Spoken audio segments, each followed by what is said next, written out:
The Late Night Alternative with Iain Lee on Talk Radio. We have ways of making you talk.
Jules Holland there playing the piano.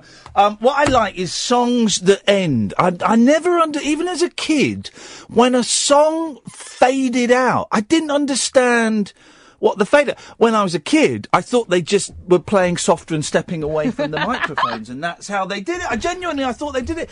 And I don't get why the fade out is a thing. I don't know, do pop tunes, I'm sure I sound like a really old man saying that sentence. Do pop tunes nowadays, does Lady Gaga fade out? Does she fade out? Some of them are fades, yeah. I've never understood the fade out. And to get the fade out, you know that there's a bloke with his hand on the faders. He's pulling the faders down. Why can't they finish? Because here's the problem, right? Here's the thing, the thing that would confuse me as a kid.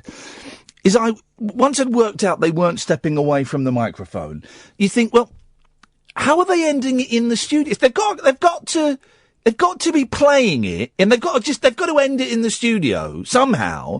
And quite often, now all these albums, these classic albums, are being re-released with bonus tracks and stuff like that. So you'll get the full thing, and it just kind of falls apart about 20 seconds after the fade has ended.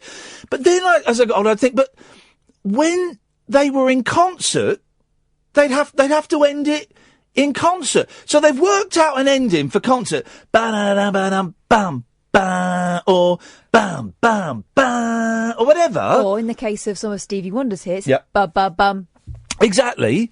So if they've worked it out for the concert, the hell didn't they put down their drugs, their bongs? I'm not talking about squeeze here, although, well, they put down their bongs and their hookers and their needles and their rolled up $50 bills and just spend 5 minutes working out the end of a song. For crying out loud. Here's what we'll do tonight, dear listener, and it's coming to me. We always do, people always do, it's the best intro to a song. Was it? No. Best ending to a song. Best ending to songs. What's, wait, this is, now, we're going to start off with a pretty darn good one, okay? It would be pretty hard to, hang on a minute, we'll get to the ending of this. It would be pretty hard to beat this. I'm going to put this forward as the best ending in a pop song. Here we go. Oh, you should be glad.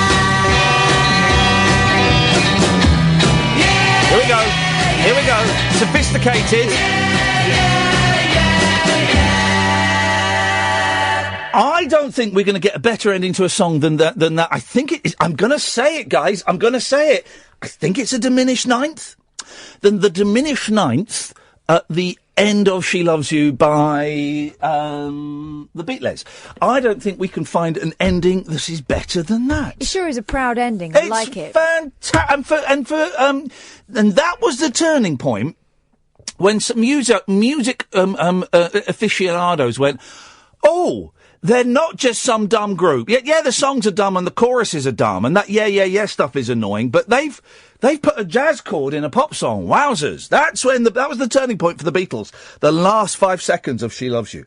Can we find a song that ends better than She Loves You by the Beatles? And I'll tell you this.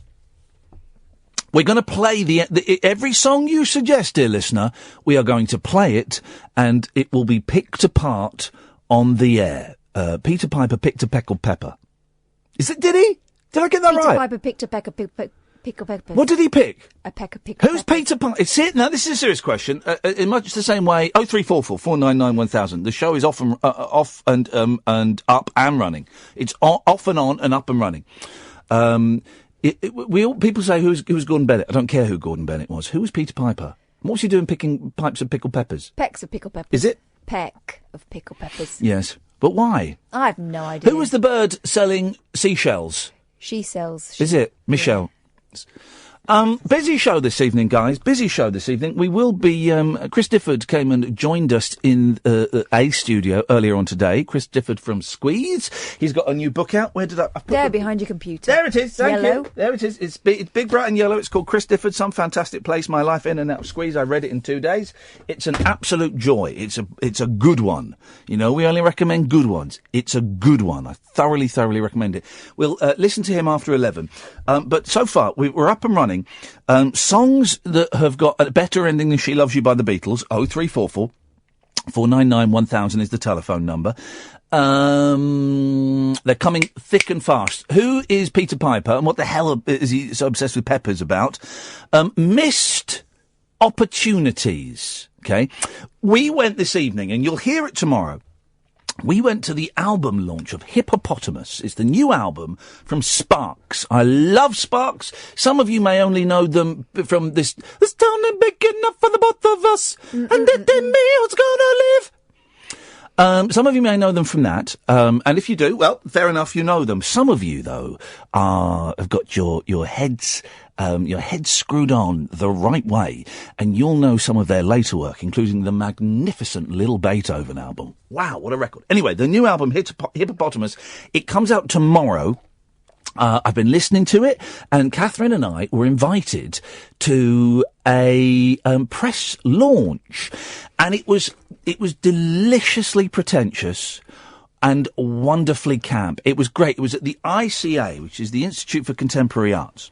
It's a very, very swanky sort of art gallery and stuff. It's very, very gallery. A very... no, that's fine. It is gallery. It's very gallery. That'll do.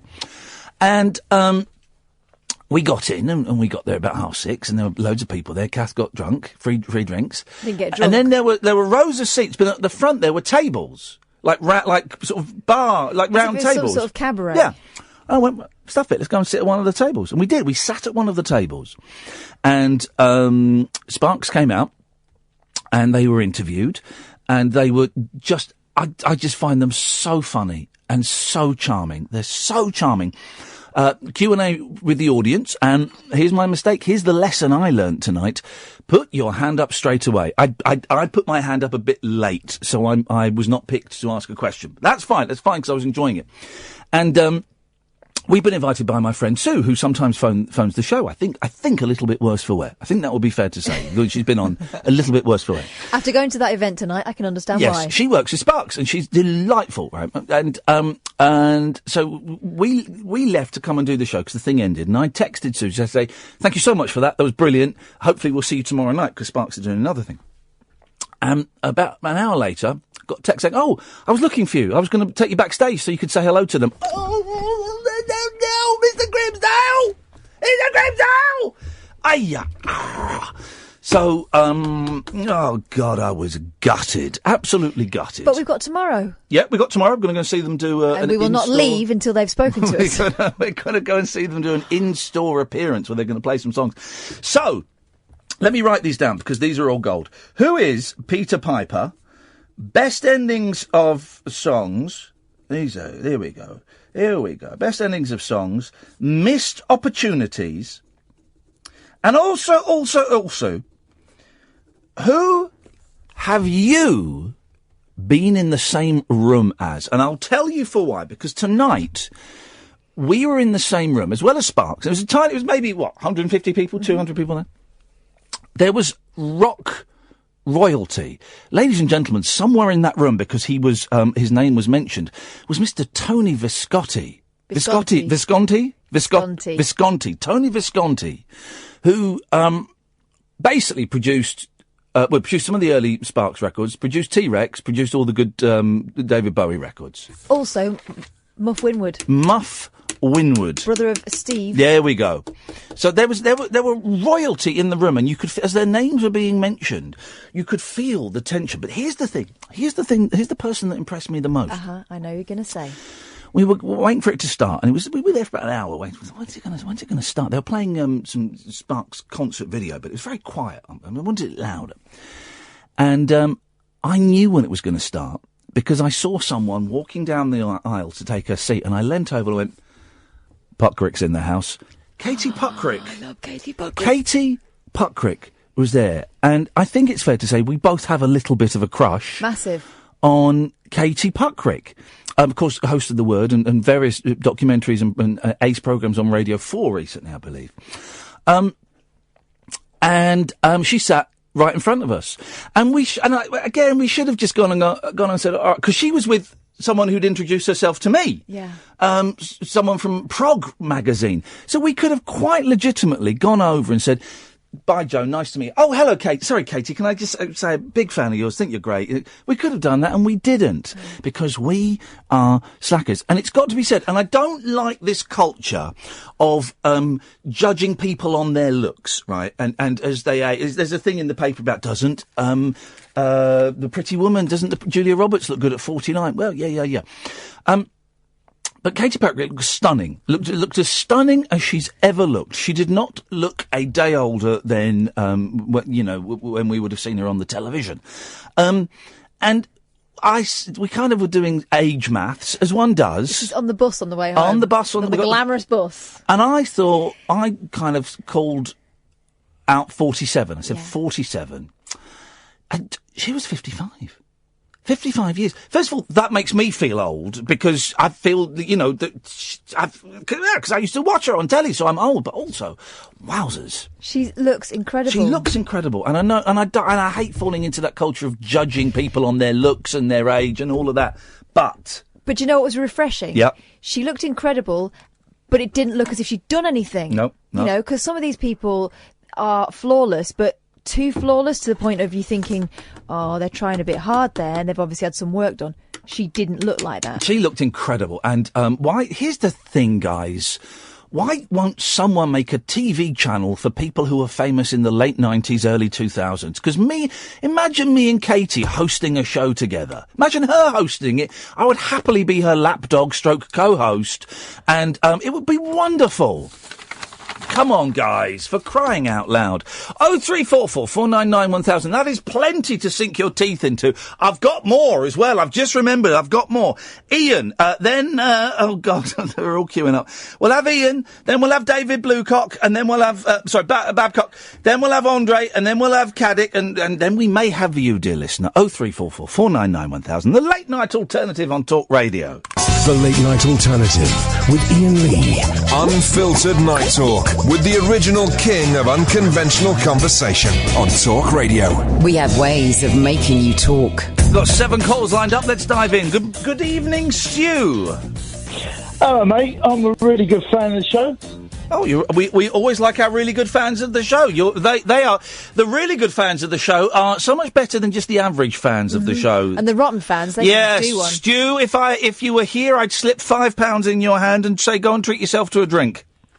That'd be really good. But you're not here, Stu, so I will not be doing that. No, of course.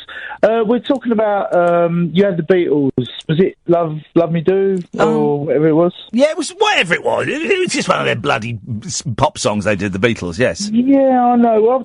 Can I throw a song in there by bands? You certainly can throw a song in there by band. ELO, Mr. Blue Sky. Okie dokie. I don't remember how ELO, Mr. Blue Sky. How does that end? Is that the end with the robot singing? No, well, no, I don't think so. But doesn't it go, Mr. Blue Sky? Yeah. Is it? Is that the end? Yeah. You're right. Hang on a minute. What we're going to do is we're going to play a little bit of comparison, right? So you're saying, that you're saying that flipping out when you get these songs off YouTube, you got to wait for the ads. Oh, looks like quite a good ad actually. So you're saying that this.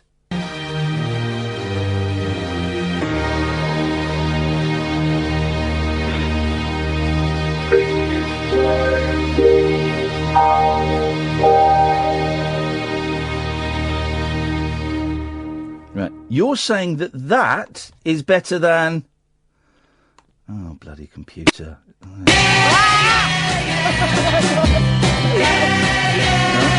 the fader, I could do it without.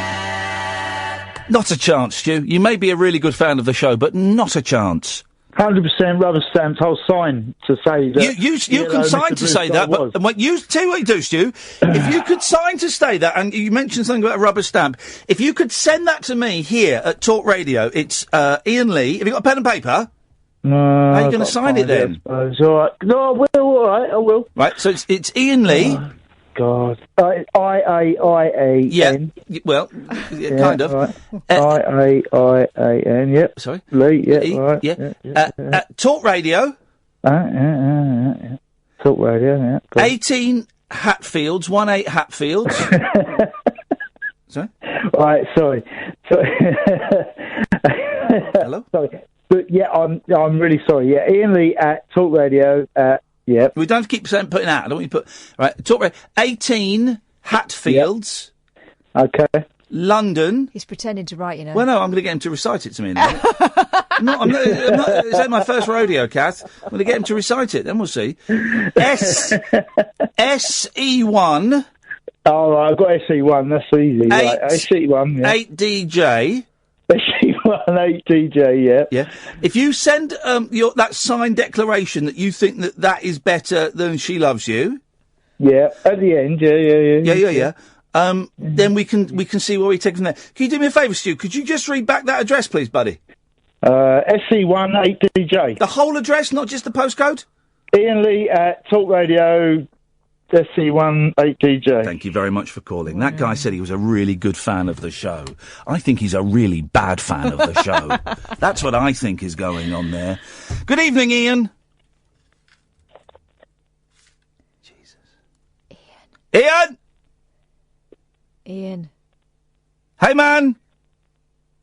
Right, so I'm getting back, see what's going on there. Good evening, Sally. Hello, Ian. Hello, Sally. I was going to say Mr. Blue Sky too. But it's a pony ending. Why were you going to say that? Because I love that song, and it's not. Please turn me over at the end. Okay. Well, but then you've sent. Can I haul you over the coals? Yeah, sure. You sent a tweet. Yeah. What is the length limit for the song ending? What does that mean? It's the end of the song. Well, because the end, I was going to then suggest Layla. Because the ending of Layla is very long. No, it's not. It is. No, it's not. So that's what I mean by what's the length of the ending? I mean, how long can it be? Yeah, well, right. The end of Layla is not very long. Okay. The end of Layla, it's about 15 seconds, like most endings. It's this. All right, okay. Dun, dun, that's it. Dun, that's the ending. Dun, dun, dun, dun, dun, dun, dun. Nah, it's a bit. It's a little bit bent. It's a little bit bent. Okay, all right. Well, I'll go for Mr. Blue Sky too. Well, then. it's just you can't. I don't know. I've just knocked it out of the sky. Well, but it was my nan's favourite song. Well, I don't mean to be disrespectful to your nan, but she didn't know song endings like I do. I'm a professional. All right, okay. All right, okay. But I like it, and please turn me over. There's so many places we could go with that. Let's try Nick. Good evening, Nick. Hello. Hello, Nick. Hello. Mine predates the Beatles. Real punchy end to the song. It's Little Richard, Tutti Frutti. All right. Can you sing the ending of Tutti Frutti to me? Because I can't. It's a long time since I've heard it. So it goes Tutti Frutti, en route, a wop bapaloo wop, a wop bam boom. Okay, let's compare that. Let's have a little listen. Oh. Yeah. Do you know? That's not a bad ending, right? But it needs the Beatles. No, I tell you what, it's missing. I don't want to critique Little Richard too much, but it's missing something. I'm gonna play it again, and I'm gonna tell you what would make it a better ending. Okay? All right. Okay. Here we go. Here we go. This is his ending. Boom! It needs that at the end. It's missing that at the end, isn't it? I guess. Hang on, here it goes. Hang on. Boom! It's missing that, drums and piano, so it's an incomplete ending. Oh. I still think it beats the Beatles, though. Well, it doesn't, because it's not finished. That song is just hanging in the ether. No, it's more original than the Beatles. Nick, I'm so sorry, man. I cut you off. Like the song you selected, your phone call didn't finish. It's just floating around in the ether. See how unsatisfying that is? That is this is it, unadorned. This is a very, very unsatisfying ending.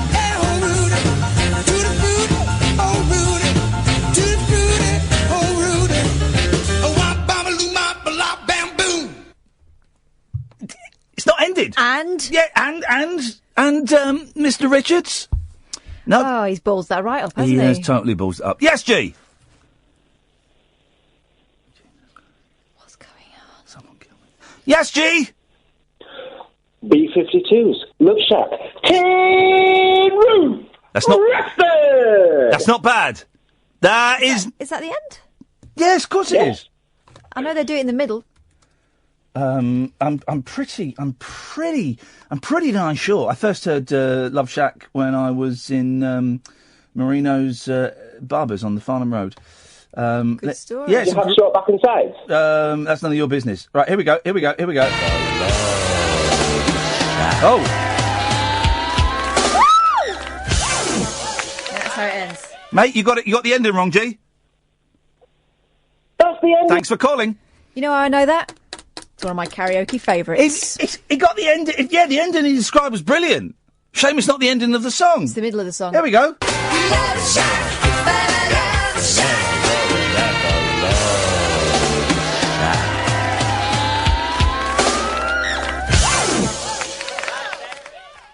You see your faded sign at the top of the road. It says 15 miles to the left. He used to fascinate me. Fred Schneider is the bloke in the B-52s. He used to fascinate the hell out of me. A very, very strange gentleman. I used to like her. She was kind of Katie Puckricky, wasn't she? There was two of them.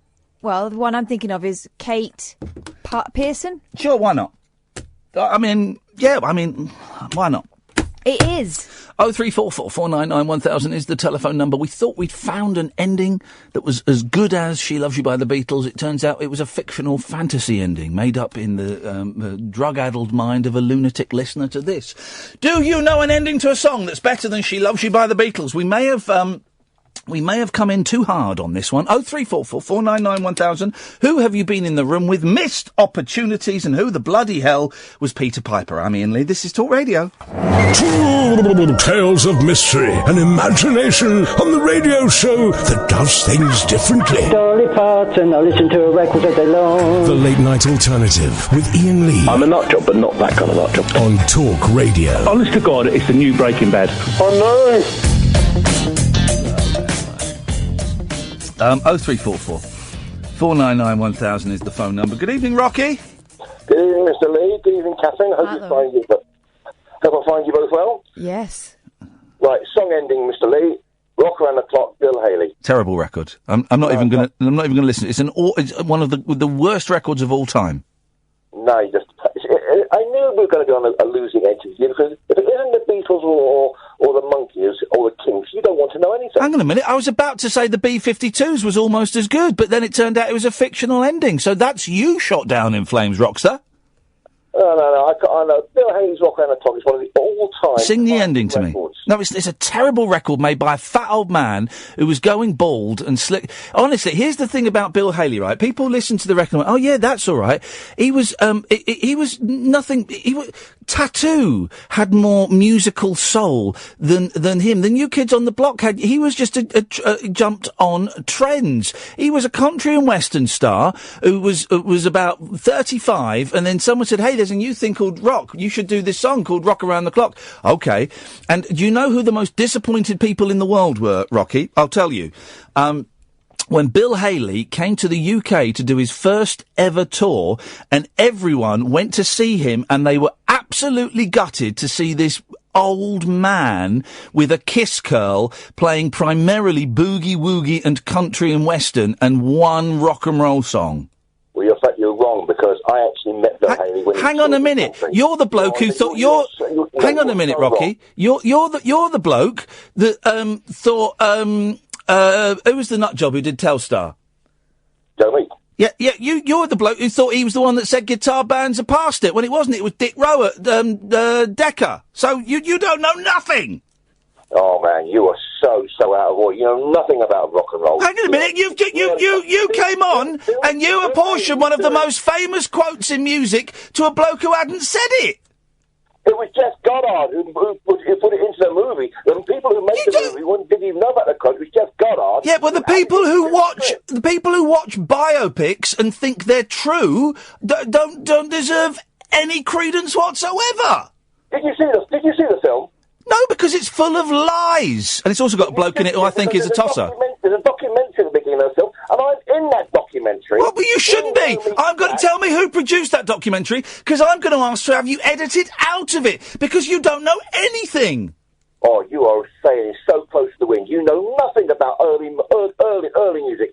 Bill Haley was doing rock and roll and rockabilly and western swing as early as 1952. That's 4 years before Rock Around the Clock became a big... He wasn't doing rock and roll in 1952. He was doing country.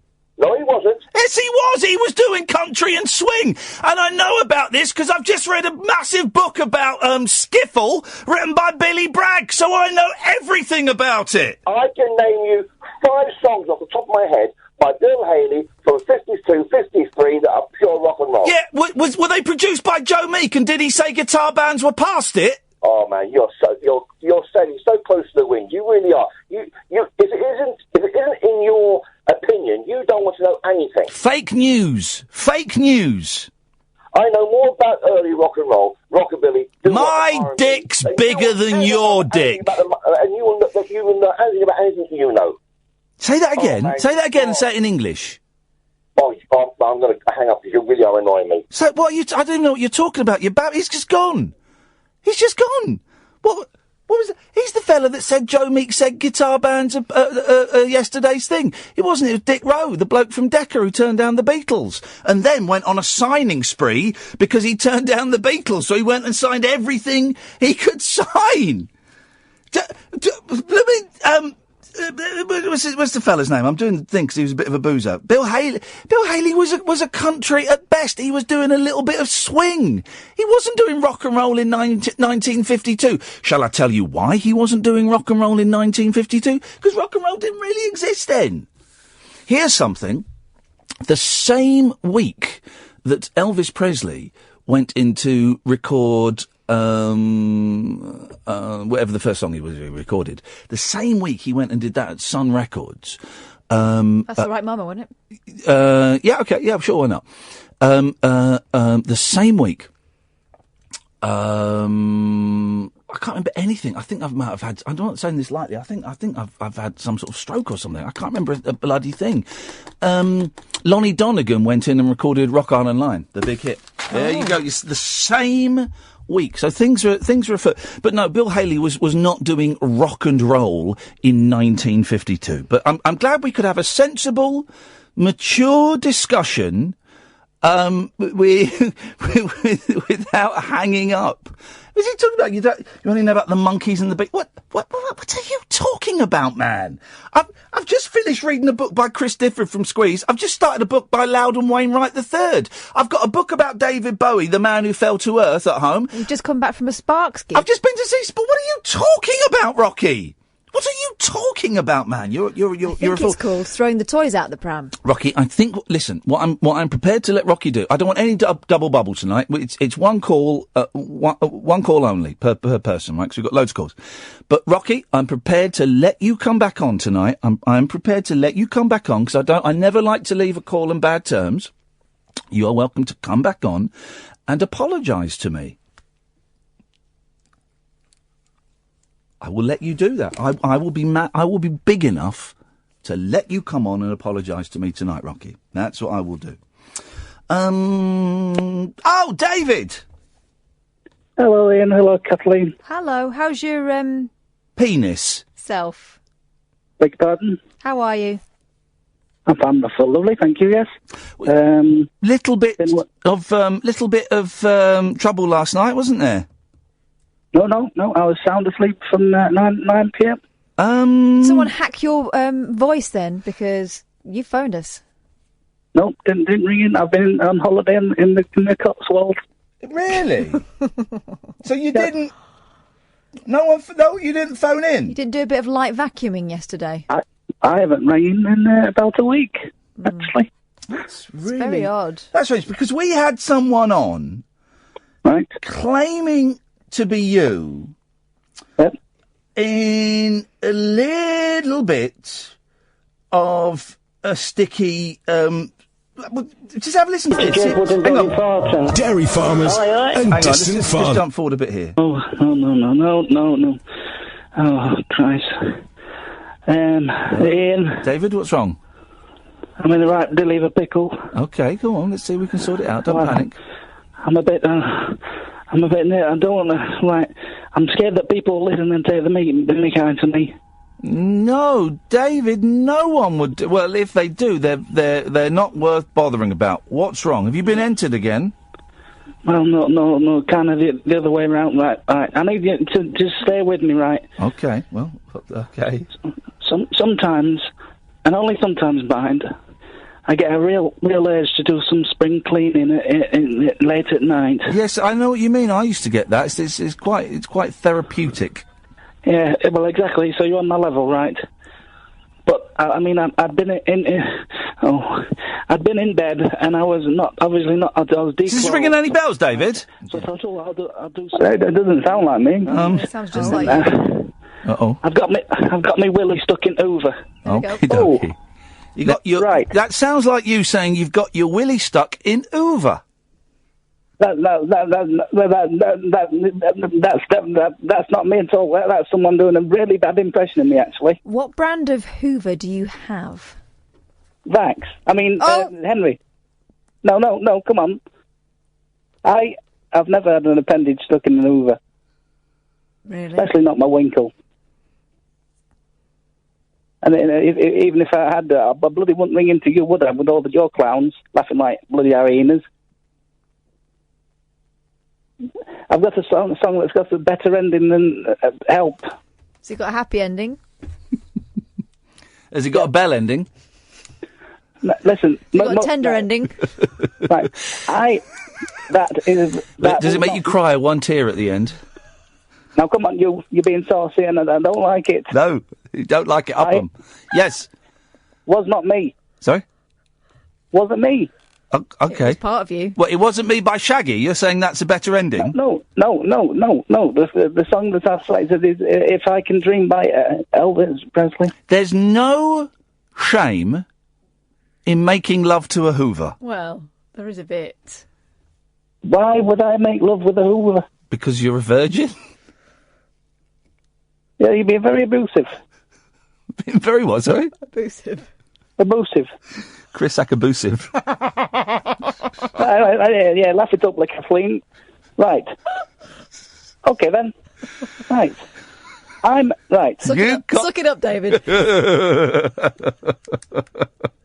I made that phone call to you in good taste. Oh, you did and you? You've blasted it all over the internet. I'm like Miley Cyrus. It's on my YouTube channel, The Rabbit Hole. It's got 351 views. I'm just going to tweet it now. No. So No. Listen, you might end up being the poster boy for Vax. We did tweet Vax Help, didn't we? I tweeted Vax UK, Vax America, and Vax Customer Support. And also Dyson and Hoover. You got your dick stuck in a Hoover, you idiot. You absolute idiot. What were you doing? What were you doing? You got it stuck up there. Were you trying to pleasure yourself with a Hoover, you idiot? You're an idiot. You're pathetic. You want to hear it? I was trying to achieve orgasm by sucking my penis with a Hoover. Oh, God.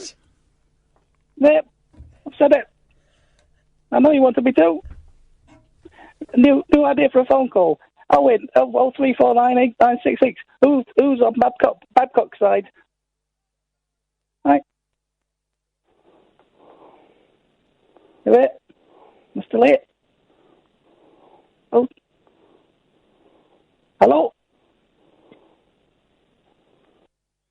Hello? Hello? Hello? Oh, Christ. Hello? Who's that? Who's that? Oh, it's David Babcock. Who's it? David's better than me.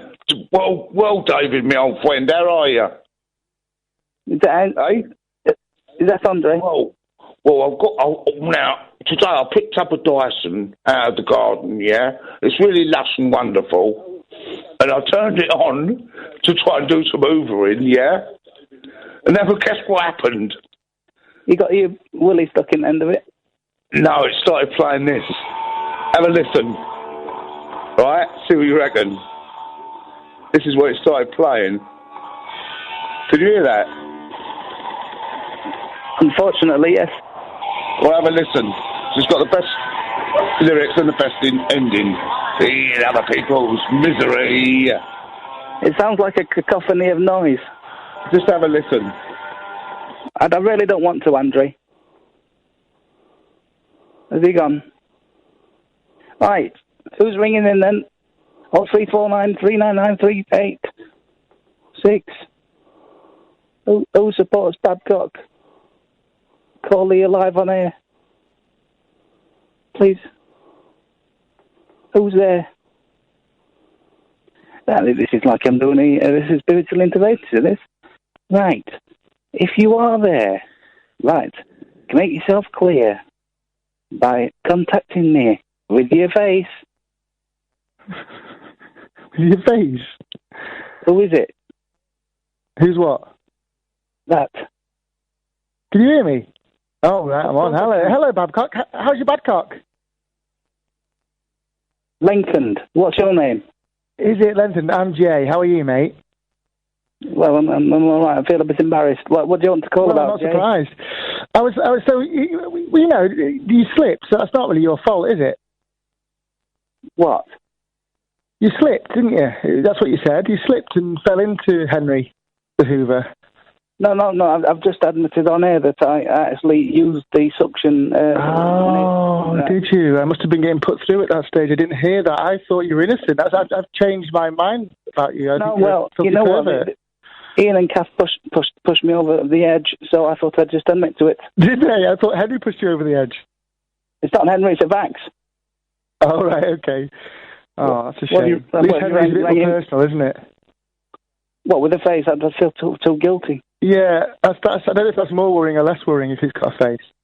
What I didn't actually admit on air, and I'm glad that I'm not still, is that I've actually done a little paper cutout of a Playboy model, and I've stuck it to the Vax, so it actually aids in the pursuit of orgasm.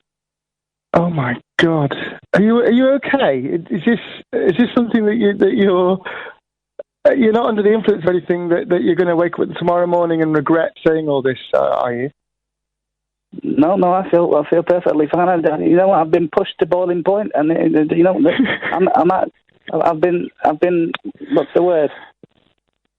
I don't know. I tried to think what the word is. What's the word? I've been.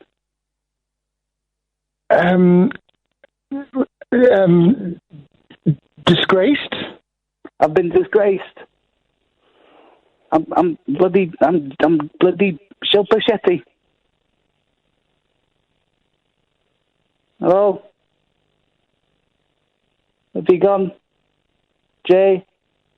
I liked you, Jay. Come back, please. Speak. Who's that breathing? Hello? Hello? Right, if no one's going to speak, I'm going to sing my favourite song. No, leave it! Hey, who's that then? Hip, hip, hip! What? David! Who's that? It's Alan! Alan who? Caddick! Hello, Alan Caddick. Andy Dyson. Not a Dyson, it's a Vax. I can't believe this is the talk of the town. Was there a wet and dry one? What? Was there a wet and dry Vax? Well, it was wet when I finished with it, but I don't know. It's usually just used for picking up knock-off Hoover carpets.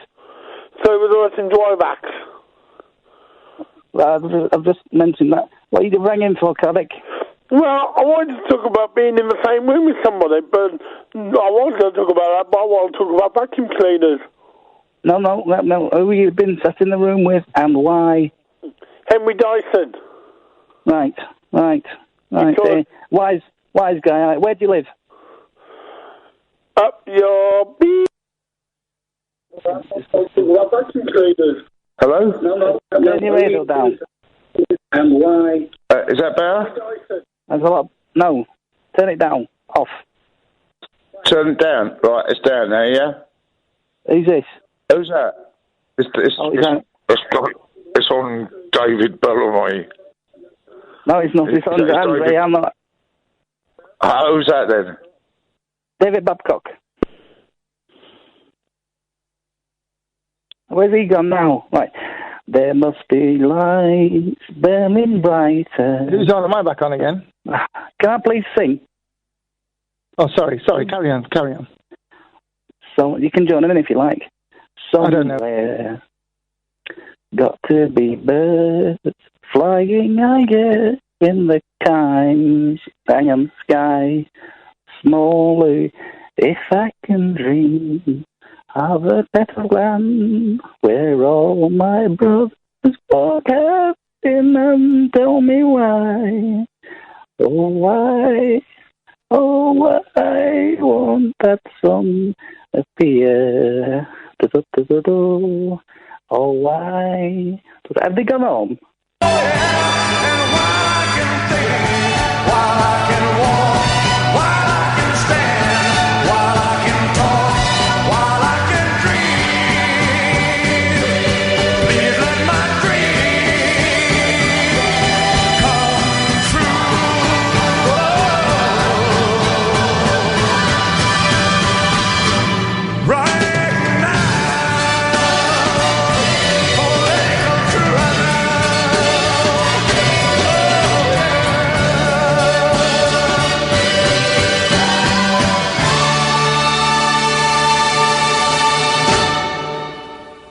The Late Night Alternative with set of opinions on that already on Talk Radio.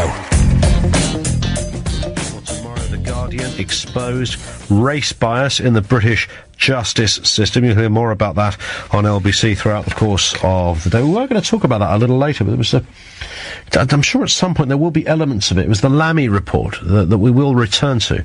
But I know Nick Ferrari tomorrow morning is going to be looking into that. The Daily Telegraph, the MP, the £100,000 gifts and the Brexit trade deal. DUP member enjoyed all expenses paid holidays. That's what you could be listening to on the other side, guys. That's what you could be listening to. Or you could be listening to a ghost hunter talking about the time they tried to receive oral pleasure from a Vax.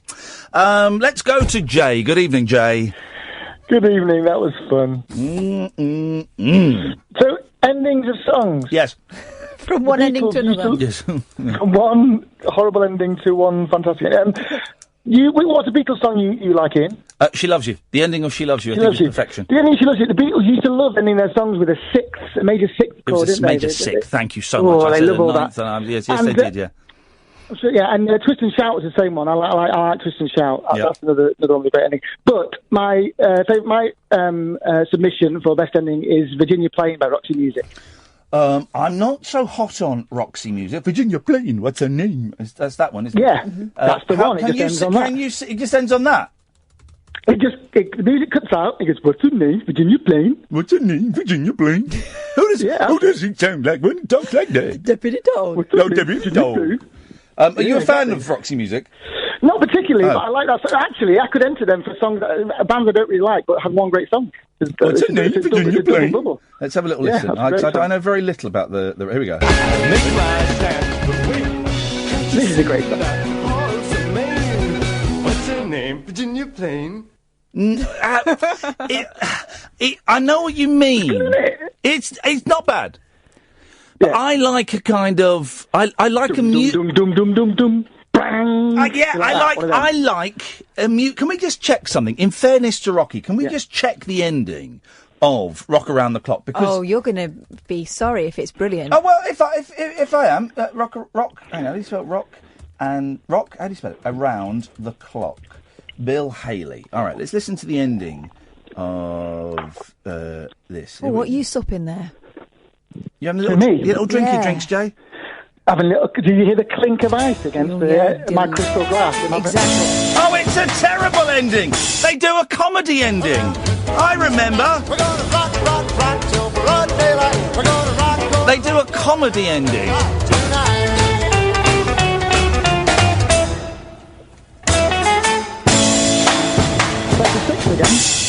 Yeah, that sounds like the drummer fell down the stairs. Isn't it just?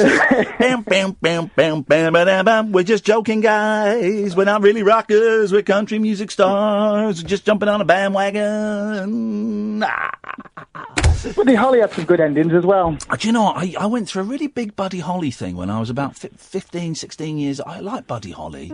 He's very, very good, Buddy Holly. Yes. I bet The Who did some good endings. Oh, they did lots of damn, smashing their guitars. That's the end. This is the end. Even though you don't like Brian Ferry, if you listen to, we're going to play out the interview with Chris Difford from Squeeze in a bit, and there's this weird part of his life in the 90s, right, where he worked for Brian Ferry as sort of like his chauffeur and personal manager and stuff. It's really, really weird. And that was pretty much all we talked about. Chauffeur? Yeah.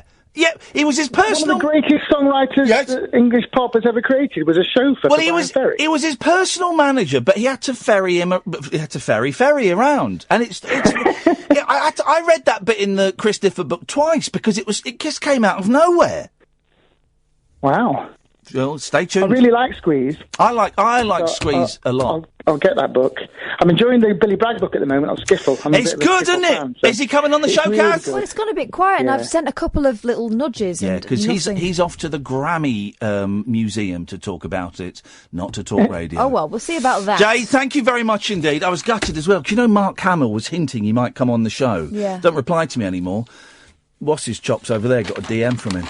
Yeah, it's probably saying, can you stop contacting me? Stop contacting me. Dear listener, an hour of radio built upon a sham. You've heard nothing yet, and there is nothing more to come. Oh, apart from Chris Difford, one of the greatest songwriters this country has ever seen or heard. I am Iain Lee, she is Catherine Boyle. This is The Late Night Alternative. You're listening to Talk Radio. The Late Night Alternative with Iain Lee on Talk Radio. We have ways of making you talk. They do it down on canvas sands, they do it at Waikiki. Lazing about the beach all day and night, the cricket's creepy. Squinting faces at the sky, a Harold Robbins paperback. Surfers drop their boards and dry, and everybody wants a hat. But behind the chalet, my holiday's complete, and I feel like William Tell. Make Marion on her tiptoe feet, pulling muscles from a shell, pulling muscles from a shell, shrinking in the sea so cold, topless ladies look away. A he-man in a sudden shower shelters from the rain. You wish you had a motorboat to pose around the harbor bar. When the sun goes out to bed, you hook it up behind the car. But behind the chalet, my holiday's complete, and I feel like William Tell. Make Marion on her tiptoe feet, pulling muscles from a shell, pulling muscles from a shell.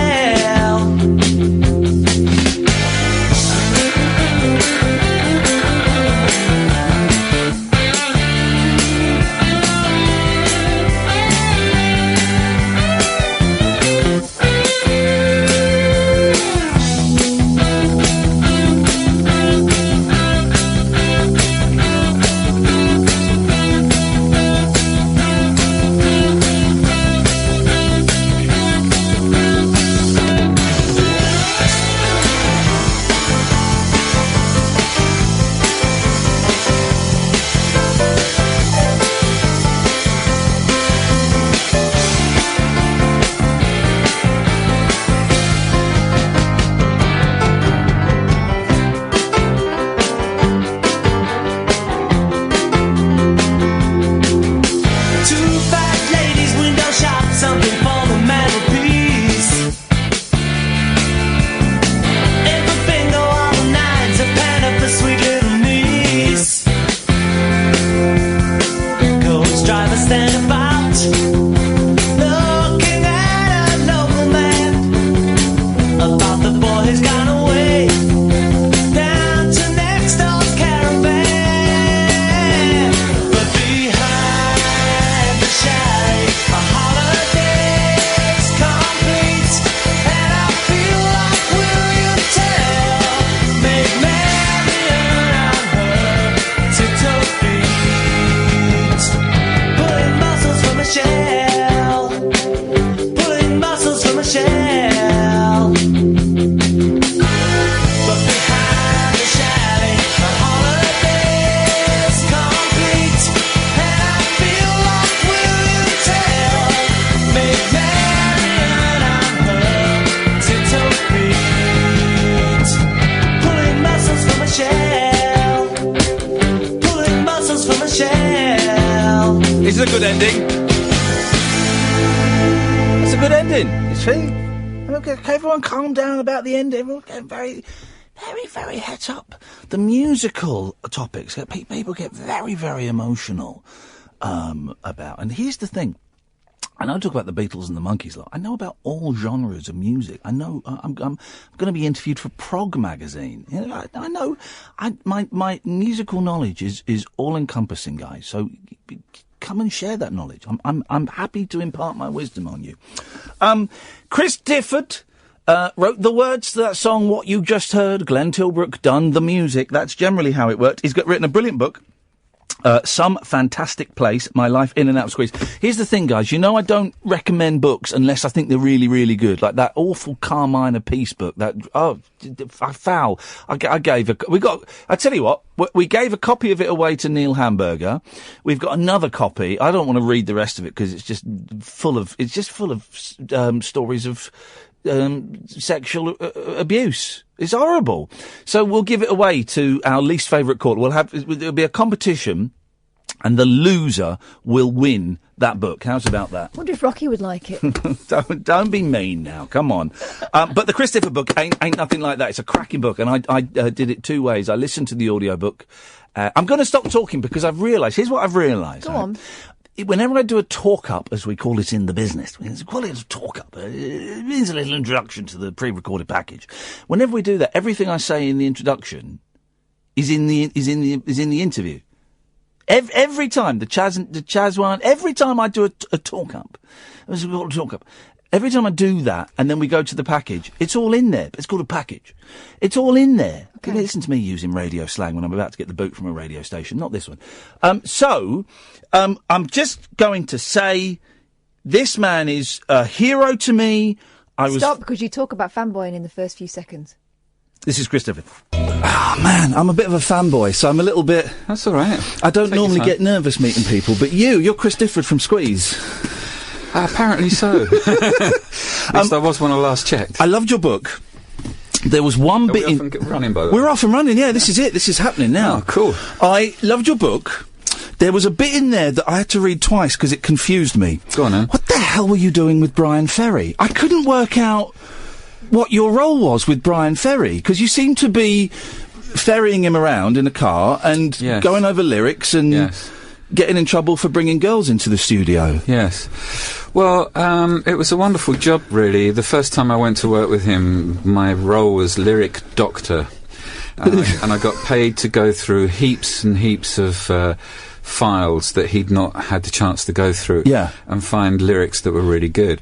And there were hundreds of them. It was absolutely brilliant. Was it literally like books and drawers, stuff with lyrics? Books of one-liners and stuff, yeah. It was an incredible task. But there was so much going on at the same time, like, would you give me a lift here? Would you do this? Do you fancy lunch? Do you fancy dinner? And then eventually...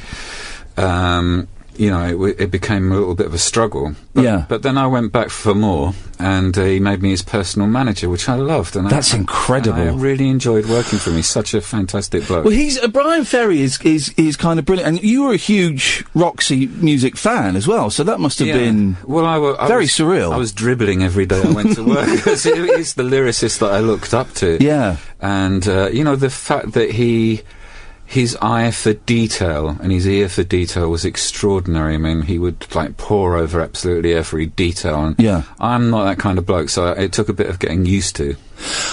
There was a weird bit as well when he buys you a chauffeur's cap. Was that a joke? That was a joke. That was a Brian Ferry gag, wasn't it? It was a bit of humour from Brian, which was rare but beautiful.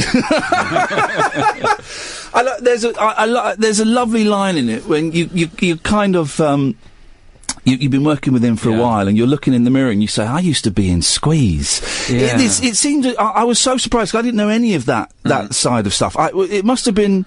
How did it happen? Did he just phone you up one day and say, hey, Chris... No, his manager, David Enthoven's a big friend of mine. Right. And lifetime mentor. And Brian... David said to me, there's an opportunity for you to come and work with Brian. And I jumped at the chance. I was completely smitten with him, but very nervous every day, because I couldn't quite tell what he was going to throw at me next. Whether it was trees falling in swimming pools or me driving into the Ivy for dinner. It was all sorts of things, really. There's kind of a theme in this book, and we share a couple of things, and we'll get into that in a bit. But you'll meet quite often. You meet people I would consider to be your peers, right? And you don't see it that way. You kind of feel in awe of a lot of people. You talk about being backstage at an Elton John gig, and Elton John obviously is one of the world's biggest superstars. Yes. But that you felt out of place a bit there. Yeah, I've never been that comfortable with the celebrity thing. I mean, I like being around celebrities, and I love the conversations that we get into. You know, just recently I was at Glastonbury and I got into a very long conversation with Johnny Depp for an hour, and it was really fascinating to understand him as a human being rather than just that guy that you see on the screen. And we really got to know each other very, very well, it seemed. So I love that kind of getting to know people, but I've never had the money. I don't know what celebrity is in that respect. You know, I can just about afford an expensive candle. Well, this is it. You say you never had the money, but you spent like you had the money. There were times when you had money, but it didn't last very long because you were just caning it. I was caning it, Concorde everywhere. Yeah, you know, and I mean, one of the funniest stories about being on Concorde was there was only 2 people on it on this one particular flight that I took from Miami back to London. Wow. And it was me and Brian Gibb. And we were sitting on the plane, and the pilot said, because there's only 2 of you on the plane, the takeoff is going to be really fast. Wow. And it was amazing. And did you chat to him? Or did well, he was coming back to England to see his son at school in a play. Jeez. On Concorde. Flipping heck. As you do. But I mean, obviously the Gibbs, you know, loaded, but you were spending like you were Elton John. And this is what I found interesting. And the thing that we kind of share is, because in 2 weeks, I'm 13 years clean and sober. Oh, fantastic. And I was really enjoying your openness in there, because I never really kind of... You know, I say I don't drink and do drugs anymore, but I never really go into it. And I was enjoying your openness, and I was interested to see that you did what I've done in a different way. For me, once the drink and drugs stopped, then it became sex, and then it became spending, and then it became... Of course. And you talk about buying things and hiding them in the boot of your car. And I've still got that. I've still got stuff that I don't do it anywhere near as much as I used to. Yes. But stuff that I've ordered off of eBay, yes, still in the box in the boot of the car. So have I. Have you really still? Yeah, I'm afraid so. But you know, the addict lives on, and the addict voice in the head will never stop talking to you because you just can't separate yourself from you, and that's very it's a very dangerous place to be. But and I'm glad that you've picked up on it. The whole arc of the story for me is about a young man who's really ambitious and wants to be in a rock and roll band, but then finds that he suffers from depression, alcoholism, drug addiction, spending, all of those things, but manages to come out the other end and play at Glastonbury with his mates and has a great time. And I think that's the arc of the story to me. It's not about the egos that live within the book. You know, they can all think what they want to think about what's been written. What's actually, you know, how you've described the book, it fills me with joy, because that's how it's supposed to be read. It's great. It is a brilliant story of you know, that enthusiasm, that boyhood, teenage energy, and I want this, and you know, loss and tragedy and sadness with death and addiction and things like that.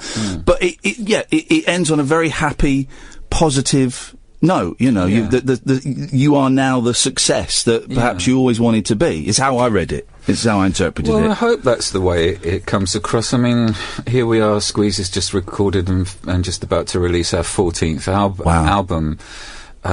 Being in a band is just as complicated as it ever was, because you're dealing with different emotions. Everybody's got different feelings, and they need different things from it. So that's always going to be a complicated thing. But when you sit in the middle of the song on stage and it becomes yours, then that's the joy of it. Are you friends with Glenn now? Because I hadn't realised. There aren't any books about Squeeze, are there? I don't think. No, not anymore. Because I devour rock biographies, and I've not found one. The relationship between you and Glenn gets very tense for a long time. I just wondered where you're at now. Obviously, you've been very productive with the Cradle to the Grave album and the new one coming out. But is it a friendship? I think we have a love for each other, which is very deep. But there's a lot of there's a lot of similarities, but there's a lot of differences. Yeah. And it's understanding the differences and having the courage to change the way you feel about those differences that is a daily challenge. But I think, you know, we have had periods of our lives where we've not been together, and I think those are the periods when we've learned a lot about each other and about ourselves. Yeah. If I can only speak for myself, you know, I went off and recorded solo records that I never knew that I could do. And now I can get in front of the microphone and be Chris from Squeeze and not be shy about it and quite like it. Yeah. Whereas there were a day when I just hid behind Glenn's shadow and just thought, well, he can do all of that. Yeah. But, I'm afraid that isn't the way now. Do you still not know where he lives? I don't actually. I know vaguely where he lives on a Google map, but I've never been to his house. But that doesn't matter. That's not important. What's important is to be in the songs that we write. Those are the kind of children that we devour and try to grow. And I think that's the most important thing. And with the tour coming up, we've got lots to learn with the new band. Yeah, we've got lots to learn about being on stage and how to deal with each other's boundaries. It's really, really hard after 45 years. 45 years. We grow up and do different things, and it's true of everybody. I mean, being in a marriage for 45 years, there's not many of those around. No. Not many. Cradle to the Grave was a few years ago. That was with the Danny Baker series, which was brilliant books, brilliant series, and a brilliant album. Were you must have been pleased, but were you surprised at the reaction it got? Because it got a huge reaction. It was like, wow, Squeeze are back, and not only they're back, but they're bloody good again. We had one review in The Guardian after we played the Albert Hall, I think, saying that all I want to hear is more new songs. Wow. And, it wasn't like, oh, let's hear Call for Cats and Up the Junction. Yeah. It was like, let's hear the new songs. And that was very empowering. Suddenly I thought, well, why do we want to race through the old ones when we got all these lovely new ones? Yeah. Of course, now we've got the treat of having yet another new album with lots of lovely new songs on, so there's going to be a fine balancing act. What's the new album comes out in October, I think. 13th of October. Friday the 13th of October. I think it is, because we had Narina Palo on who's got albums coming out the same day. Yeah. What is it? Is there a theme to it? How does it work these days? I love that when you first met Glenn, you'd be upstairs and you'd write sheaths of lyrics and then just plonk them on the stairs, and he'd take them and go off and write the music. Well, January, February of this year, I sat and wrote lyrics in the same way that I would do in the past, and then I emailed him all of the lyrics. Yeah. And then there's radio silence for a bit while Glenn devours them. And then he comes back to me and says that he really likes them, and then he starts writing tunes. And then there was a discussion about how we've got an opportunity to say things politically, but in a way that we wouldn't have done in the past. My conversation with Glenn was, well, I'm not that guy that can write a political lyric, but Glenn's very good at sort of sharpening his pencil when it comes to that stuff. So what we did was we sort of coexisted within a lyrical form on 3 songs. One of them was called A&E, which speaks for itself. And another one called Rough Ride, which really is Glenn's song. I've only written a couple of lines on that, but that's that's a very powerful thing too. It's about not being able to afford to live in London, which is where we all grew up, which is crazy. And our kids are my 2 kids, Grace and Sissy, who live in London. They're struggling to pay the rent. I bet they are. It's tough up here. Yeah, it's ridiculous. There was that delicious... was it the Andrew Marr show? Yes. Where you're performing almost a command performance for Prime Minister David Cameron. And Glenn changed the lyrics to have a... It was about council houses, wasn't it? Selling off council houses. Yeah. It was delicious. It was delicious and shocking because I didn't know he was You didn't know he was going to do it? No, and, at the time I thought, well, why didn't he just ask me? Because I wouldn't mind it. It's like, I don't really care. I'm not a politically minded person. I don't give a monkeys. But if he wants to do that, that's all well and good. And I have to say, because people assume that I write the lyrics or wrote the lyrics for that, I was high-fiving people down Deptford High Street for weeks. So I took all the glory anyway, which was lovely. The book is brilliant. Some fantastic place. When you write something like this, because it is really honest and it's really open, and that's what I think makes it so good. Did you hold back? Did you feel uncomfortable writing down some of the stuff about, you talk about, everyone has this image of drugs and sex and rock and roll, and you make it sound really awful, the drugs and stuff, which it is. Did you ever feel like holding back from it, or was it always going to be you're going to just tell the story as it was? I think there's a few more chapters that I could have added that would have made it even darker if I'd really wanted to. But you've got to be mindful of other people's feelings, and I've re-edited the book since it originally came out to take that into account. Yeah. When I delivered the book, I didn't realise how powerful that was, the letting go. It's like letting go. It's like, for those of you out there who understand what step 4 is, it's something that alcoholics and drug addicts do. They look at their lives and then they read that story to another person in step 5, and that's really what this has been. And when I did the audiobook, I found it the most moving thing I've ever done, that whole week of reading it. When I got to the end of it, the guy who was producing it said, "Are you all right?" And I said, "No, I'm simply not all right. I've just spoken, I've just been connected to my whole life." Yeah. And I've really enjoyed my life, so far. The drug taking, drinking, spending, it's all been brilliant. There's nothing to regret. You know? And I'm lucky enough to be in a great band. I've got a wonderful wife and kids. I have pretty much the freedom that I want. Has it come out yet? The album of demos that you did in the 70s. Yes. That's out now. Yes, it is on Amazon, and that was amazing. That friend of mine who lived on my council estate recorded me singing some songs in 1972 before I met Glenn. Yeah. And then the tapes went missing, and then about 5 years ago I was doing a gig, and Bob Blatchford, who recorded me, came into the backstage with a Tesco bag and gave me the tapes, and when I listened to them I went, wow, I'm listening to this guy who's really intent on being in the music game. There's a lot of intent and love in the guy's voice, even though it's wrong. Yeah. But I love listening to it. I'm very lucky. It's just amazing that stuff turned up again.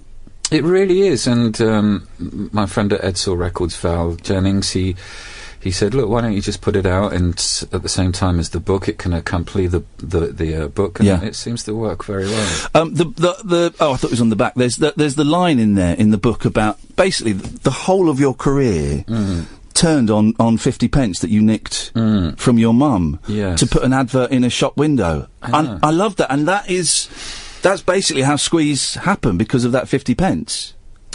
Yeah, I put an ad in a sweet shop window in 1973 in April, and Glenn was the only person to answer the ad, and here we are, 45 years later. But the ad was full of hubris as well. Did someone need someone to join a band? Have a record? You said you had a record deal or something. Well, I lied through my teeth, but then I always lie through my teeth, so it doesn't matter. I live in a fantasy world. The original title for this book was called "Off with the Balloons." Yeah, and that's where that's where I end up. Yeah. Do you still enjoy writing? Do you still find it, I don't know, as easy as you did when you were 23, 24 years old? Lyric writing I love. Yesterday I was writing with Paul Carrack, for instance. Wow. And it's a real joy working with him because he's got such an amazing voice. And recently I've written with lots of different people. I run songwriting camps, and I write with people from Nashville and all over the world. So, that's just what I do. But now I've got the bug for a book, and I've got an idea for a second book. Really? And at the end of the touring, I'm gonna go for some lessons in how to write it, and then I'm gonna have a go at it. Are we allowed to ask what it is? Is it top secret? No, not at all. It's very simple, really. It will be, if it comes off, it will be a book of short stories based on the songs that I've written. Oh, brilliant! Because you do a brilliant blog as well, don't you? Yes. Detailing the ups and downs, the highs and indeed the lows of being on tour. Yeah, and there are lots of ups and there are lots of well, for me anyway.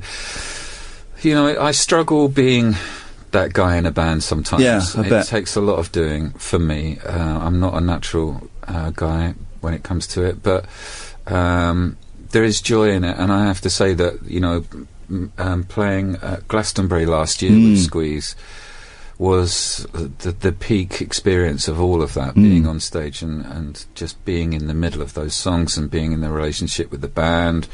And, when the clock ticked down and we had like 2 minutes left on stage, everybody started to well up on stage. Yeah, I bet. It was an extraordinary feeling.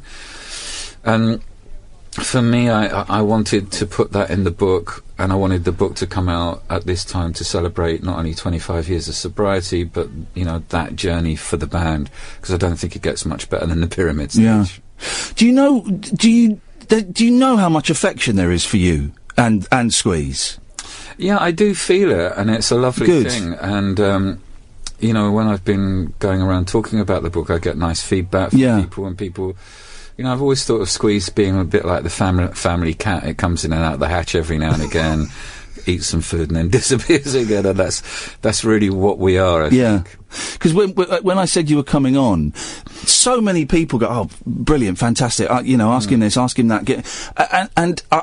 I'm glad that you're aware that there's that affection for you and Glenn and the songs that you have crafted through the years. Because I do worry that worriers listen to me, but I do think sometimes that artists perhaps don't know that that people love them and.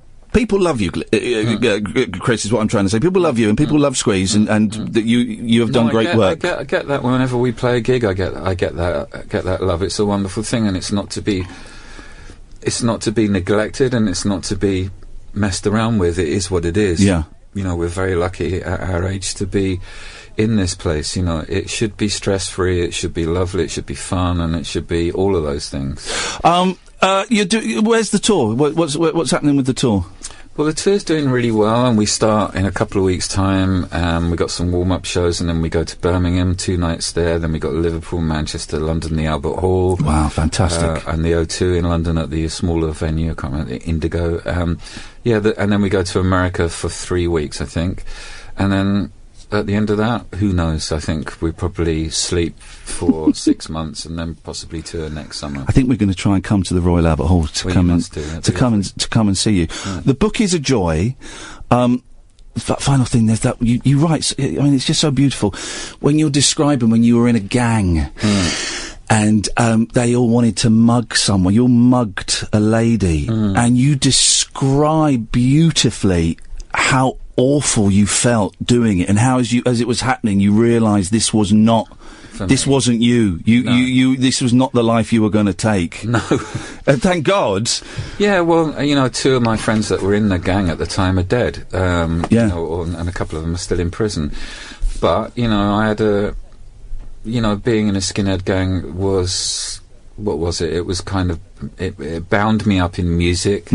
And fashion at the time, because we were skinheads, so we used to dress nicely, and we used to go to clubs and dance and chat up birds, and it was a lovely thing, So it gave me the rhythm that I still have, and I'm glad I never followed the other guys. And in fact, I met a couple of skinhead friends a couple of years back, and they said you were a bit of an odd sod. You used to sit around writing poetry while we were kicking people's heads in. And I said, yeah, well, I think I got the better gig. I think you made the right choice. Finally, what are you listening to at the moment? Are you listening to anything? Have you got any? You say you mainly listen to stuff in your car. Have you got anything good on at the moment? Well, Laura Marling I've been listening a lot to, because I saw her at Glastonbury this year, and I was really taken by her lyrical prowess. I thought it was brilliant. So yeah, I'm deep within her songs. She's kind of like a Joni Mitchell to me, that kind of style. But other than that, I listen to a lot of jazz, because I love jazz, and I'd like to make a jazz album myself. Now, have you always liked jazz? Because I'm 44. I was 44 this year, and I've never liked jazz. But just suddenly, as I've turned 44, suddenly I'm starting to get a little bit.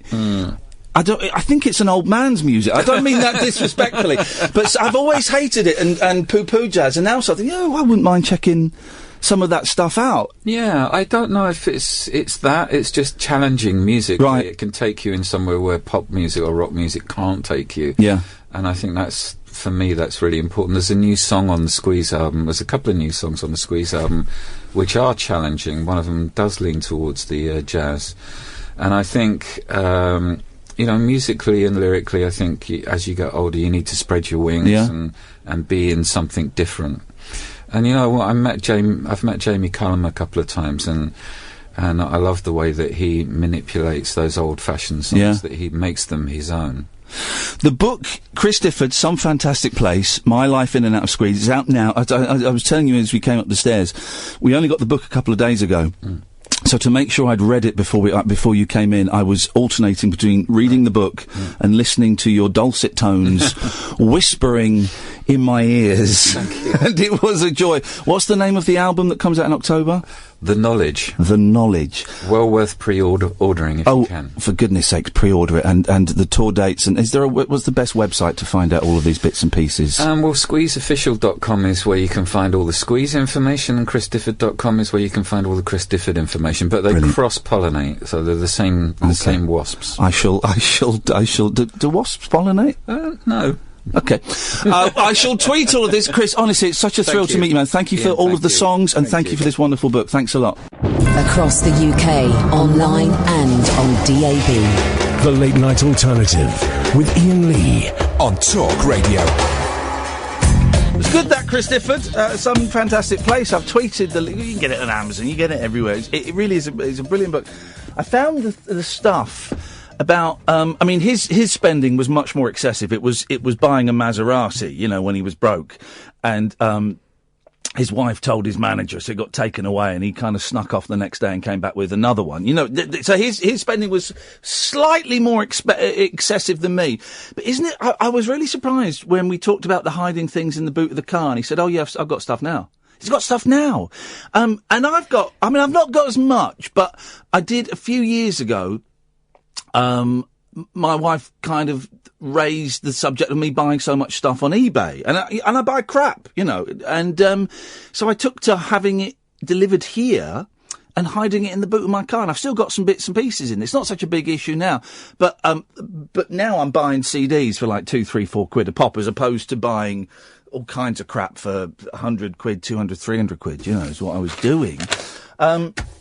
And then hiding it in the boot of the car. And I thought it was a real human moment when he said, oh, yeah, no, I've still got stuff in the boot of mine. Wow.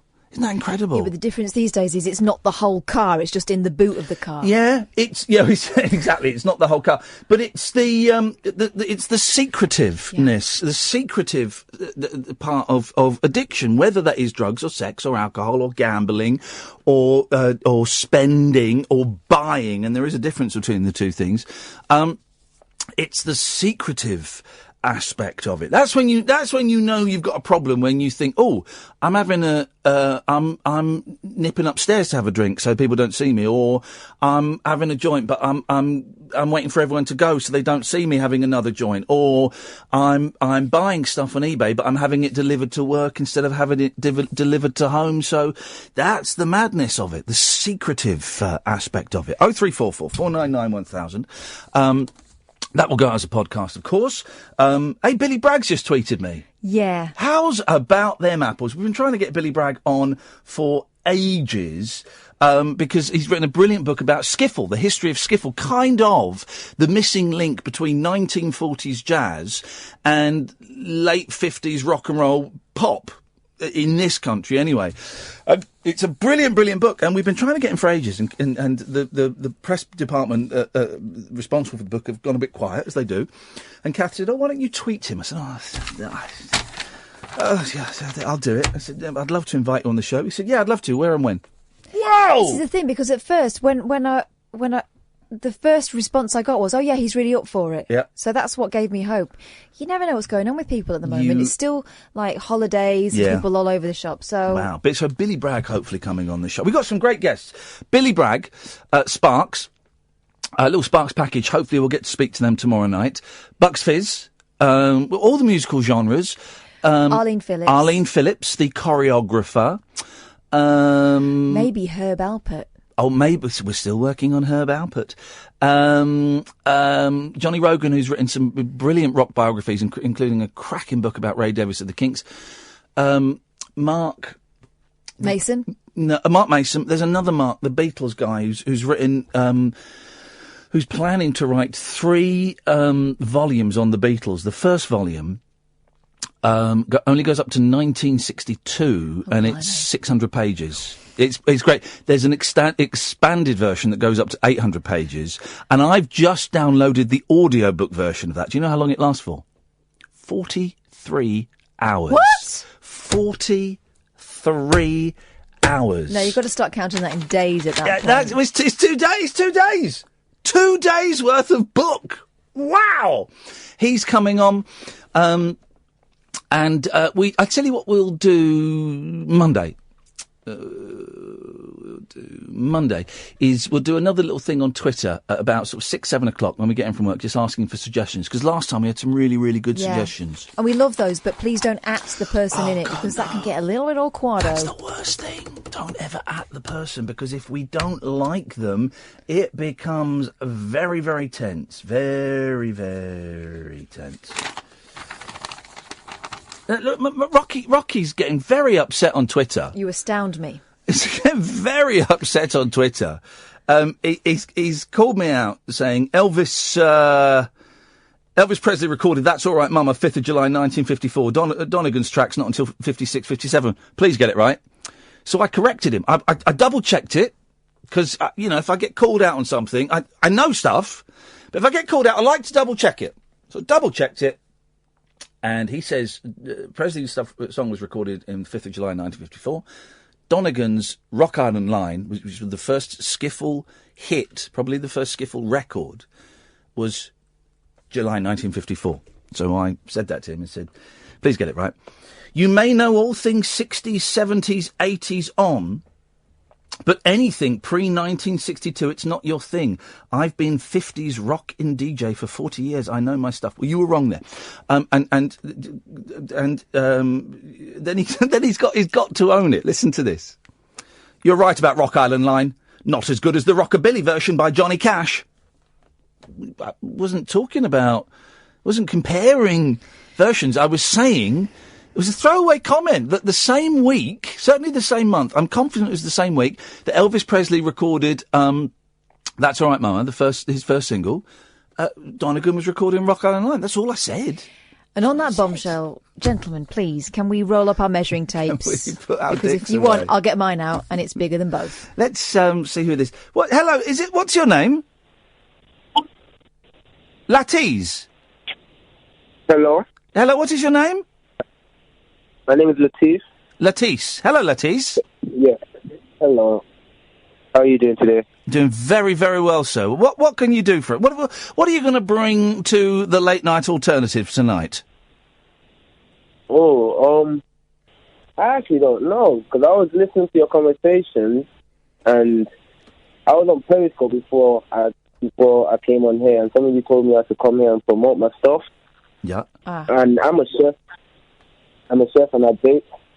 I love to bake, so. What do you love to bake? Oh, I love to bake tarts, cakes, gingerbread man. Yeah, I like them things. What ingredients would you put into a gingerbread man? What ingredient would I put into a gingerbread man? Yep. Here's the thing, buddy. Here's the thing. If you're going to pretend to be a chef or a baker, then at least know some of the flipping ingredients, you muppet. You absolute pudding. You fell at the first hurdle. And if you don't know, then make it up. Start with ginger. Say, I'll put some ginger in there. Oh, my God. Bro, you don't believe I'm a chef? That way. You can't tell me the ingredients for a ginger... My 5-year-old can tell you the ingredients for gingerbread men. Yeah, it's been a while since I've baked it. It's been a while since you baked gingerbread men. Tell me how you make a cake. How do you make a cake? Well, you need flour, you need egg, you need sugar. What type of flour do you need? Can you remind me? You need plain flour. Is the wrong answer. You need either plain flour or raisin flour. Raisin flour? I know how to bake. Yeah. You need raisin flour to make a cake. Not raisin, not as in the raisins, as in the. Oh, man. I bet you could tell me how to roll a fat one. Of course, I can tell you how to roll a fat one. Yeah, I bet you can. And I bet when you make hash brownies, you use cake mixture from a packet. No, I don't use packet mix. I don't like using packet mix. You don't like using packet mix? No. Well, that's a shame. That's the easy way. That's the easy way out. Tell me how you make a biscuit. How to make a biscuit? I don't know how to make a biscuit. Well, it's been great talking to you. Thanks for calling. I've got no idea. Fair play to him. It was the quote, "You don't believe I'm a chef?" No, mate, you don't believe you're a chef. Come on. We got, he's going off to America next week, Billy Bragg, but he's given me an email to sort it out. Okie dokie doggy daddy. This is Talk Radio. The Late Night Alternative with Iain Lee on Talk Radio. We'll get you talking. 0344, we're live, by the way, 11:46, Thursday. 0344 499 1000 is the telephone number. If you want to give us a call, we call you back. What have we talked about? Who the hell is Peter Piper? The best endings of songs. That got a lot bloodier than I was expecting. And very it to. quickly escalated. It really, really. What was basically a little bit of fun turned into hello. Okay, what we're going to do is we're going to ignore the withheld numbers because that's that person ringing other people, and it's a great little trick you got, but we're going to ignore it tonight. So well done. Any withheld numbers, Sam, we'll ignore. Yeah, it got very bloody, the endings. It's just a bit of fun. It's just a bit of fun. I think the joy's been sucked out of it. I think in many ways it has. Isn't it funny how some people like to control, don't they? Some people like to control, whereas I like to kind of just sit back and make mischief. I like to make mischief, certainly, but some people are very controlling. You will accept that I'm right. You will accept this, I'm right! What you're saying, I'm right!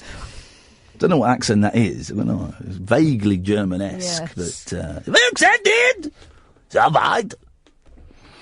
But the best endings of songs, we've yet to... but seriously, there was a whole generation of people that thought Bill Haley was their saviour. And then when he came over and did his first tour in Britain... There are also a lot of randy girls ready to see this hot rocking... Yeah. And they turned up. And it was, no disrespect to Bill Haley, but he was, I think, and I don't quote me on this, fact fans, I think he was in his late 30s when he came out. He was overweight, he was balding, he had this horrible little kiss curl, and it was an all-white group wearing matching jackets. They had an accordion, right? They had, that is true. They had an accordion. And so everybody that had heard the song Rock Around the Clock was expecting this young... heartthrob. Yeah, exactly. And what they got was their dad. That's what they got, and people were disappointed. And his tour over here, and I don't know the exact year, 57, 58, 59, something like that, late 50s. His tour pretty much ruined his career over here, because once people had seen him, they went, nah. And then they went for the harder rockers like Jerry Lee Lewis and Gene Vincent and Eddie Cochran and all these people. They went for those kind of people. Cheap shot, that. Cheap gag. But it had to be done. Missed opportunities. We had the opportunity to go and say hello to Sparks this evening and shake their hands, and we didn't. And who have you been in a room with? Doesn't have to be someone famous. It could be. Do you remember when we were in a room with Chrissie Hynde? Yes, I do. She was at the next table to us, wasn't she? She was. I was thinking, who's that old fella over there who made much of an effort? Had shades on. Yeah. Very, very, very thin. Yeah. A jacket a lot bigger than it needed to be. Then I realised, it's Chrissie Hynde being cool. Yeah. Very Silly cool. me. The next table to us. Bill's on the line. Good evening, Bill. Good evening. I just pressed the wrong button as usual on my phone, but I was thinking about the ending of records, and one that I was thinking of was one of David Bowie's, but I can't remember which one as such. It's either Life on Mars or Changes, where they get the piano and sort of play a chord on it. That's a bit like the Beatles. That's Changes, isn't it? Yeah. I think it goes a bit piano-y at the end. It sort of goes a bit... It goes like that, doesn't it? No. Yeah. Not the end of Changes, it doesn't. Well, it's one or the other. I couldn't figure out which, and so I thought I'd ask you. Now we've got to do it. Changes, Bowie... No, the end of Changes is all... hang on a minute. Changes... Or Life on Mars is the other one. It turns out... no, it turns out... hang on, I think this is it. Here we go. Let's try this. Here we go. This is... that's an advert that we don't need to broadcast. This is Changes by David Bowie, it says here. Let's have a listen to this.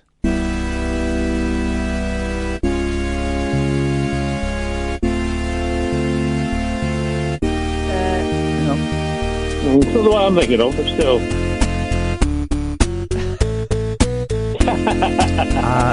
This is the 8-bit version. Hang on.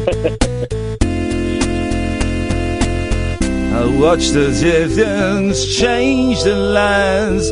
The man had told you what I could do with all these things. I listened to them blow my mind, and I know it was not so sweet. So I turned myself to face me, and I was up against the wall. How the Jesus protects his people. It's not too bad, but you show it all. Changes. Yeah, great song. Let's listen to the ending. Hang on, let's listen to the ending. This is the ending.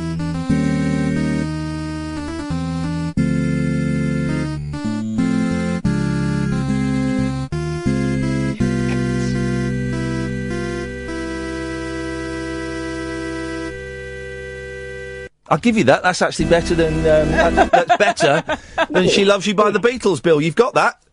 Yeah, he also done it, but his original, what was it, Major Tom one or whatever, such with a xylophone, didn't he? With a what? A xylophone. No, it wasn't a xylophone. It was a what was they called? Stylophone. I know. I'm thinking of styrofoam. It was a stylophone. Yeah, it's a stylophone on there. Yeah, same as Rolf Harris. You won't go there. Yeah. Yes, rather Rolf Harris connection there. Have you heard I used to be a fan, but not now. Have you heard the Rolf Harris record that came with the stylophone? He taught you how to play the stylophone. Now, listen to this. This is same time as when the pocket-sized organ came out. What? This presented by Rolf. Here we go. That's like Babcock. Here we go. One of the most remarkable applications in modern electronics. A battery-operated pure electronic organ which is the size and weight of a half-pound box of chocolates. It's called the stylophone. Not only is the stylophone the world's smallest electronic organ, but of all the instruments ever designed, it is without a doubt the easiest one to master. Wowzers. Does he sound a bit... Was he at the right speed there? Well, a bit pinky and perky, didn't it? Could have been. It could have. Bill, thank you very much indeed. What a nice gentleman he was.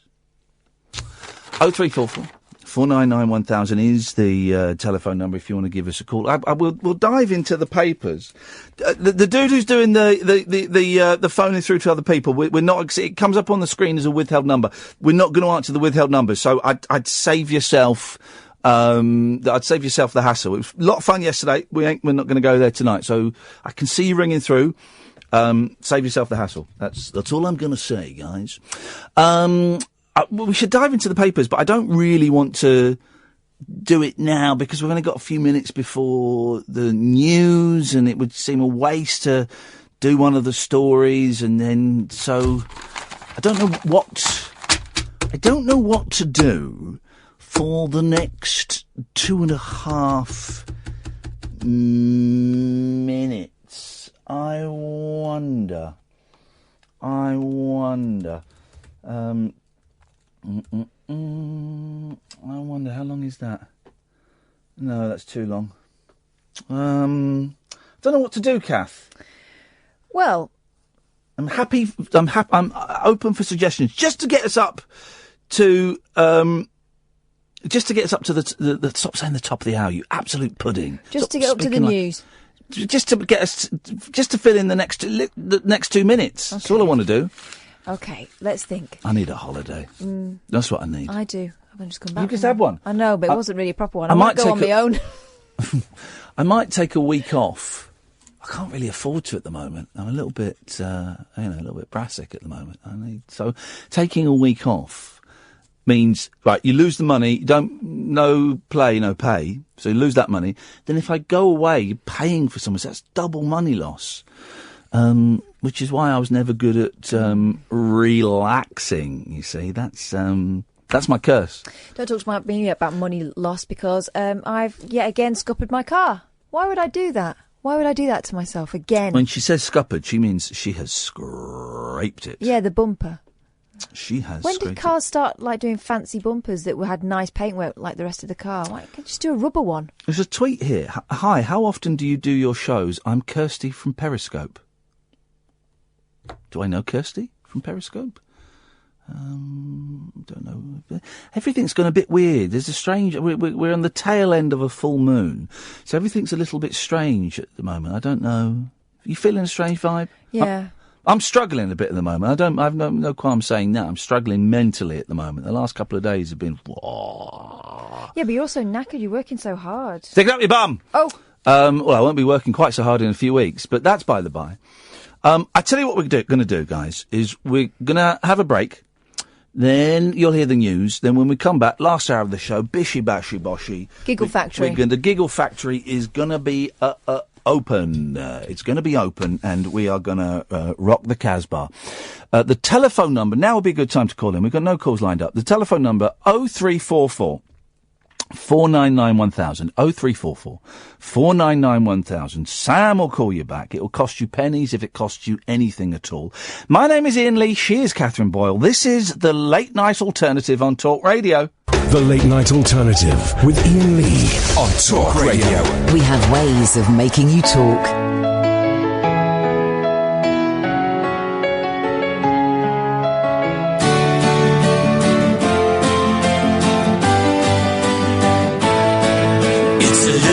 Retro and a bit passé, but you know you make her feel okay, and she feels alright.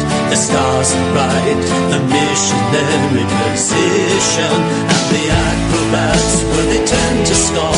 All you know is that you can hit her off, and you feel alright. The stars are bright, the missionary position. The tried and true is good enough for me and you, for me and you. The tried and true is good enough. Don't need any more. We don't need any more.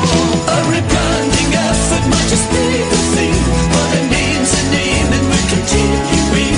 Always feeling fine. It ain't the wine, it's the missionary position. There are pros and cons to each different pose, but we don't see any need to get to those, 'cause we're feeling great, a heightened state. The missionary position, the tried and true is good enough for me and you, for me and you. The tried and true is good enough. Don't need any more. We don't need any more. Don't need any more. We don't need any more.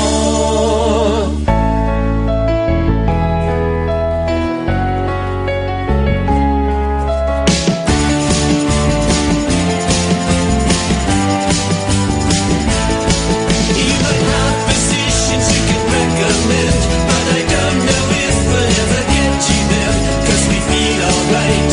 The stars are bright, the missionary position. You might pride yourself, you're so avant-garde, but with me your classicists, I guess it's hard. Patronize what you like, we both like the missionary position.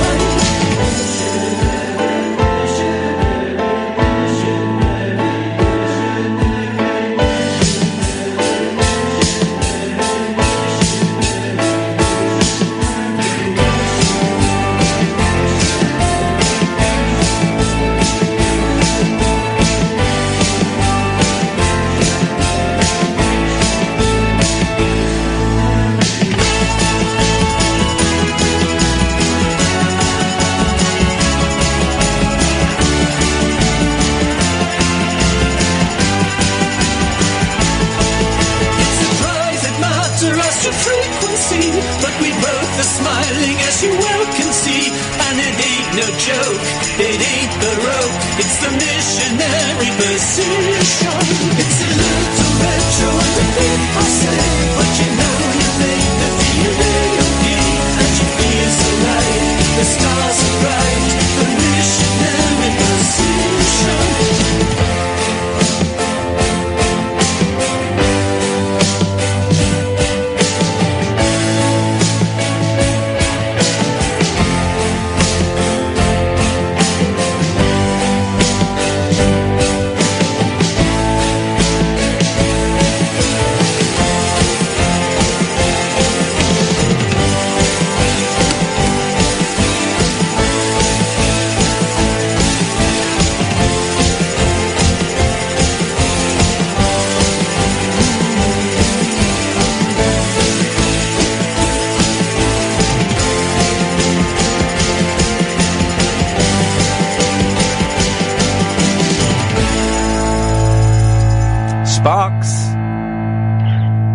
course, Missionary Position from the album Hippopotamus that is out today, and it's getting 5-star reviews everywhere. I read the review in the Independent. It's 5-star review. They're in their late 60s. They call it a pop masterpiece. The album is superb, and it's hilarious, and it's dirty, and it's dark, and it's messed up, and you wonder what is going on in the mind of the Mail Brothers. It really is a very dark place. Good evening, dear listener. This is the Late Night Alternative on Talk Radio. My name is Iain Lee. Catherine Boyle is over there. The way this works is we will sit here and we will talk about absolute rubbish, and you're welcome to call in about any of the stuff that we are discussing. Or if there's other stuff you want to talk about, you can call in about that as well. It's really, really simple. 0344 499 1000. Well, I thought we'd thrown out kind of fun stuff this evening, but it's got very, very tense. Very, very tense. Who is Peter Piper? Can we find the ending of a song that is better than the 8-bit version of Changes and She Loves You by the Beatles? Missed opportunities, things where you look back, you've gone, oh no, that girl really wanted to snog me. And I told you ages ago, this is years ago, years ago, I don't even remember when it was, but by coincidence, I bumped into a girl that I'd been at college with maybe 10 or 15 years before. About 12 years before, and I'd really fancied this girl at college, and there was some other people. I met up with a friend, and he was meeting some friends, and she was one of them. And I said, "Oh, it's nice. It's always nice to see you. I've not seen you for years." I said, "I'm going to be honest with you. When we were at college, I did not fancy you. I mean, really." She goes, "Did you?" I said, "Yeah." She goes, "Oh, I really fancied you." Idiot. And she said remember that night we were at such and such's house? There was a party. And I said, yeah, we were talking in the kitchen. She said, "Yeah, I really wished you'd made a move on me then." And I was like, oh, and we didn't do anything that night because we were both with people. And I looked back and thought, oh yeah, of course. That's what I should have done. Don't know how to make a move, really. But missed opportunities, big and small, 0344 499 1000 is the telephone number. And anything else you wish to throw into the mix. Now, here's a weird story. I meant to do this yesterday, right? But it's in the paper today, so we can do it today. They've invented a new chocolate. Oh, yeah. And there are apparently only 3 types of chocolate until this fourth one. So there's milk chocolate, there's dark chocolate, and white chocolate. And white chocolate. Okay, let's do it. What's plain chocolate? That's dark chocolate. I thought that was milk chocolate. No. Milk chocolate, plain chocolate, dark chocolate. I don't think we're allowed to call it dark anymore. That's supposed to be good for you. It is, yeah. And the weird thing is, you don't want so much of it as you would with milk chocolate. The last time I was trying to lose some weight, you'd have it because it's good. It's got iron in it and stuff. Sorry, it's got iron in it. But you need like 86%. That really strong stuff. Cocoa. But actually, like one strip of it, you're like, I'm done. No. I never put chocolate back in the cupboard, but I used to with that. When it comes to satisfying a sweet tooth, we've only ever had 3 choices of chocolate: dark, milk, or white. Well, what about a crunchy? What is that? That's not. That's milk chocolate wrapped around honeycomb. Oh, okay. You know that bit in the middle is not chocolate, don't you? What about? It turns out it's not a real honeycomb either. No. What about Mars bar? Aha! I don't know what the hell that is. There's caramel, and then there's like that. There's nougat. Is that what it is? When we were kids, we used to go to the equivalent of car boot sales, but they weren't car boot sales there. They were just open markets in fields.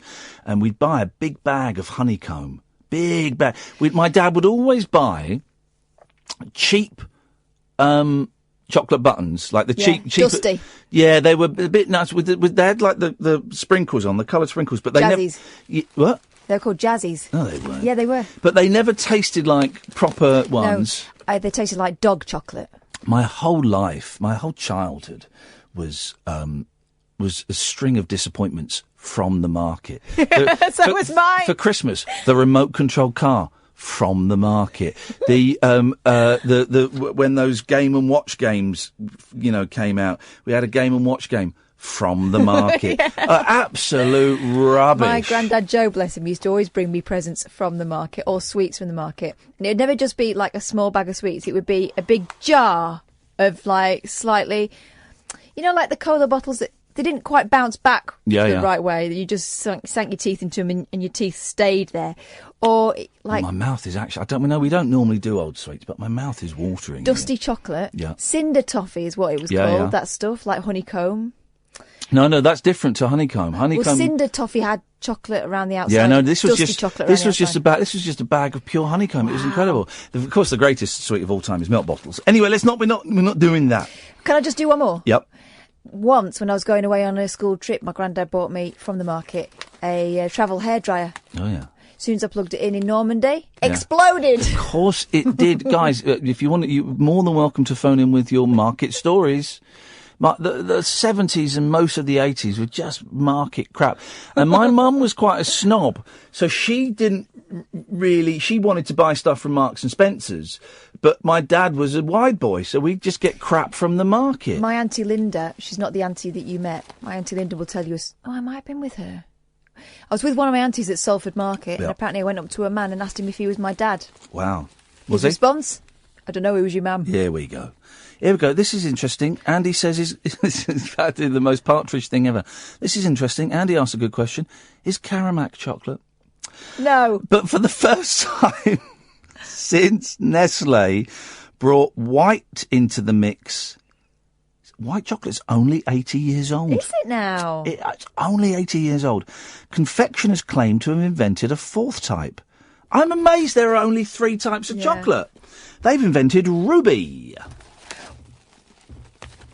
Despite its lurid pink colour, it has not been dyed with additives and was naturally developed over 13 years from the ruby cocoa bean. The catch? It tastes like shit. No, it doesn't. Is it dead expensive? The catch? It is said to taste so light and fruity, you'll find yourself quickly munching through more than is healthy. Swiss, get online, see if we can get some of this ruby chocolate.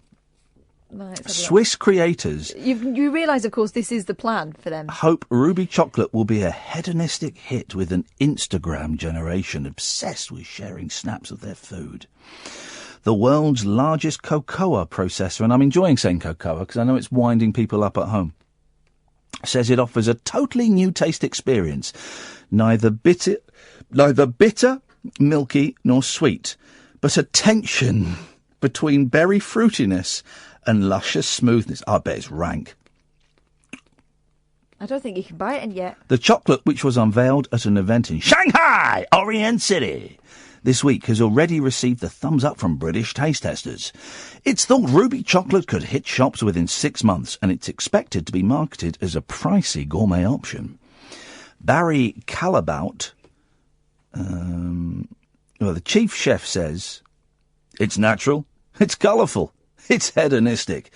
There's an indulgence aspect to it, but it keeps the authenticity of chocolate. What a load of old toss. So it's pink, but it tastes like chocolate, is what he's saying there.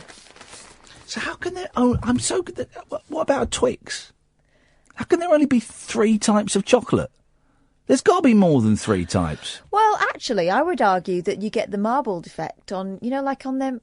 By the way... Hello. Belgian chocolate seashells. Why are we eating chocolate shaped like prawns? Because they're delicious. Yeah, but why? They're so delicious. Yeah, but why? I'm trying to lose weight, so this talk of chocolate is... I think you can talk about chocolate without putting on weight. 0344 499 1000 is the telephone number. This is Talk Radio. The radio show for people who know the best part of the day is the night. The Late Night Alternative with Iain Lee on Talk Radio. We'll get you talking.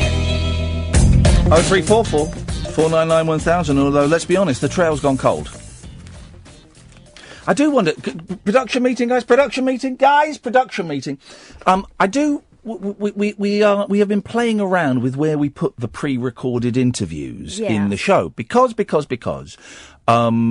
we used to put them at the end of the show just because it sort of felt right. It means we could go a bit early, but that wasn't the main thrust of it. It just kind of felt Right, because I'm always aware that you do a fast-paced phone-in show, bam, bam, bam, bam, bam, bam, bam, bam, bam, and then you do 20 minutes, half an hour where no one can phone in, and then you come back from that, and the momentum has kind of gone. And I've, as a presenter, have always found it quite difficult to then get the momentum back after the interview.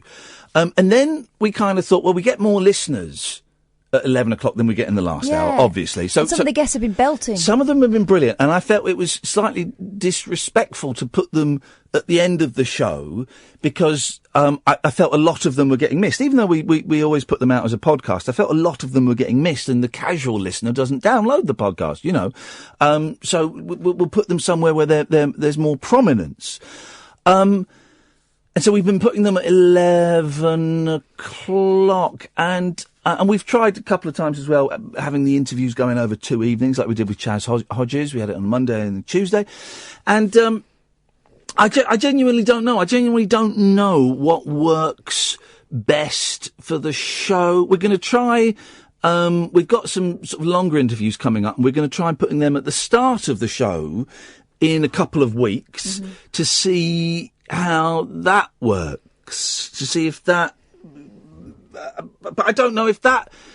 People expecting, you know, a slapdash, crazy, no rules phone-in, you know, get a 30-minute interview, whether that might scare some of the people away. I don't know. I genuinely don't know. And this is the thing of doing this show is we are, you know, we are experimenting, and we are, we're trying different stuff, and, I don't quite know what works. So we'll see. All I know is we've got no phone calls now. That's all I know now. We have got 11 minutes of Sparks. I'm not playing that tonight. Whoa. Hey, we're not shooting our Sparks but we bolt might now. actually meet them tomorrow. Yeah, well, hopefully we're going to meet them tomorrow. We're going to go and see them doing an in-store performance, which will be very, very exciting, because I like those guys. That whole interview, the thing we went to tonight, it was a sort of a Q&A. They're interviewed by Rupert Everett from Menswear. Rupert Everett? What's his name? Jacob Everett? No. What's his name? Kenny Everett? Matt. Matt Everett from My Gay Dad. And it was lovely, and they were charming, and we were sat very, very close to the front, and I had a stupid grin on my face for the whole time. It was wonderful. No, I'm not as geeky about them as you are, and I'm, you know, I've kind of been introduced to them by you. Yep. But they're really charming, aren't they? And, they're funny. So they put on such a good show. Well, another bit I liked was when they said that they never get to a stage in the studio when they think it's too much. Yeah. Oh, I love them. I love them so much. I think they're so good, and it breaks my heart that they are not the biggest rock band in the world, because they're so clever. What they're doing is so clever. There's a new Guinness Book of Records out, and you will probably know that if you've been listening to local radio today, because they will have had their local record breakers in, and the breakfast host probably tried to eat 3 cream crackers in under a minute. That's the crap we got asked to do every single time. Jeez. Did you ever do it? No, of course not. I don't think we did. Maybe we had some of the local record breakers in once at 3 Counties. Not on your watch, no. For more than 6... But here's the thing. So what they do is that every time there's a new record book out, Guinness World Records 2018, and my boys might enjoy that, actually. I don't know. Maybe they wouldn't. They probably wouldn't, actually, but it's boring. Anyway, so they put world records in the paper to go, these are the craziest world records. You should go and buy this book. For more than 6 decades, one book has entertained us by chronicling the extraordinary feats of ordinary people determined to go the extra mile to be record breakers. Okay, right. Right, so they've got some records on here, right? And then they've got...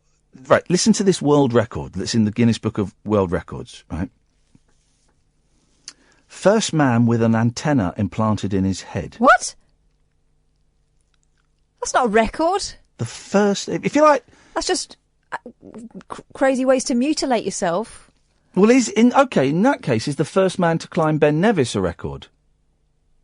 Yeah. Right, well then in that case... I think something stuck to you. First man with an antenna implanted in his head. That's a world record, I sat on a chip the other day, I mean, am I the first woman to have a chip stuck to her rear? No.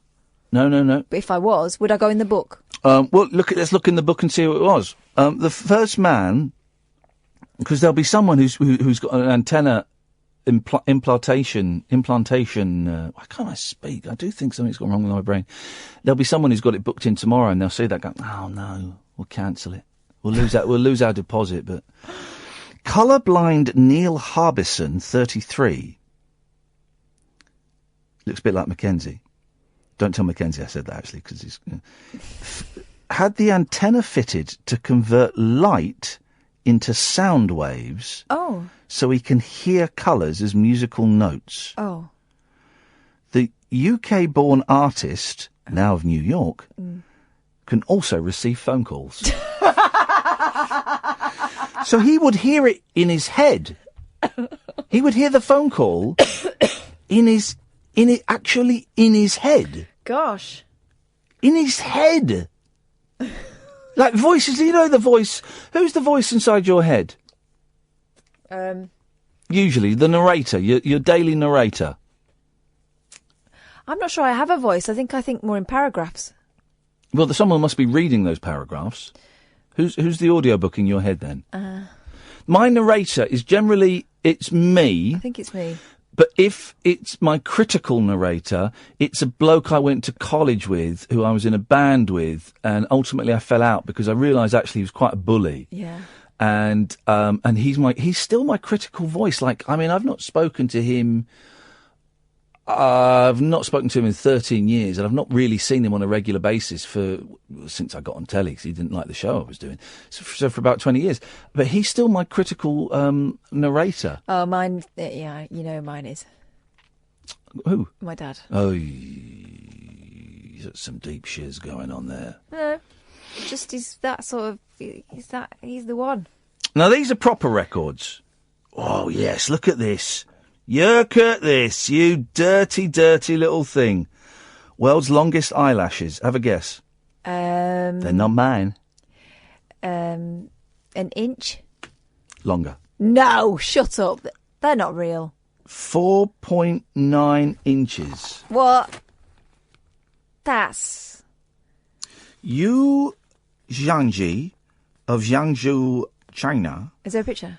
Yes. Let me see. It says here, must get through a lot of mascara with 4.9 inch lashes. I think they're real. How does she open her eyes? I think they're real because they're not, the ones that you see, the fake ones you see. I think they're real. Oh my God. Isn't it? Isn't it weird? They look like cat's whiskers. Isn't that funny? Isn't the human... But also, why would you... Why would you cultivate it? Yeah. Well, she's getting mentioned on Talk Radio, but which is on the other side of the world and broadcast to approximately 59,000 people at this time of night. But apart from that, it looks like she's crying hair. Oh, hang on a second. Marty, is that you? Yeah, Ian. Hey, man, sorry, I didn't, because we were having a... We're not taking withheld numbers, and I just saw your message that you're on a withheld number, so we're taking your withheld number. Sorry, dude. Have you been ringing for ages? No, for like 5 or 10 minutes, dude. Not that long. In that case. What have you got for us, man? Yeah, I can hear you. What you got for us? Actually, because you were saying the show was a bit tense, so I thought I'd just lighten it up a bit and give you a bit of a feel-good story. Oh, yeah, here we go. I like the sound of this. Okay. Yeah. Okay, so did you see the story about a week ago? It was in America, and it was a 10-year-old boy who saved his brother's life, his 2-year-old brother's life, who was drowning in the pool. No, I didn't read about this. No. Oh, okay. Well, it was on the BBC, but maybe because I'm in North America, I get a North American kind of version. Yep. So I'll tell you quickly. So what happened was, two brothers at home. The 2-year-old is playing in like a dipping pool. Yeah. And the 10-year-old brother is in the house. Yeah. And after about 5 minutes, the 10-year-old is like, "Oh, I don't know where my brother is. I should go and check on him."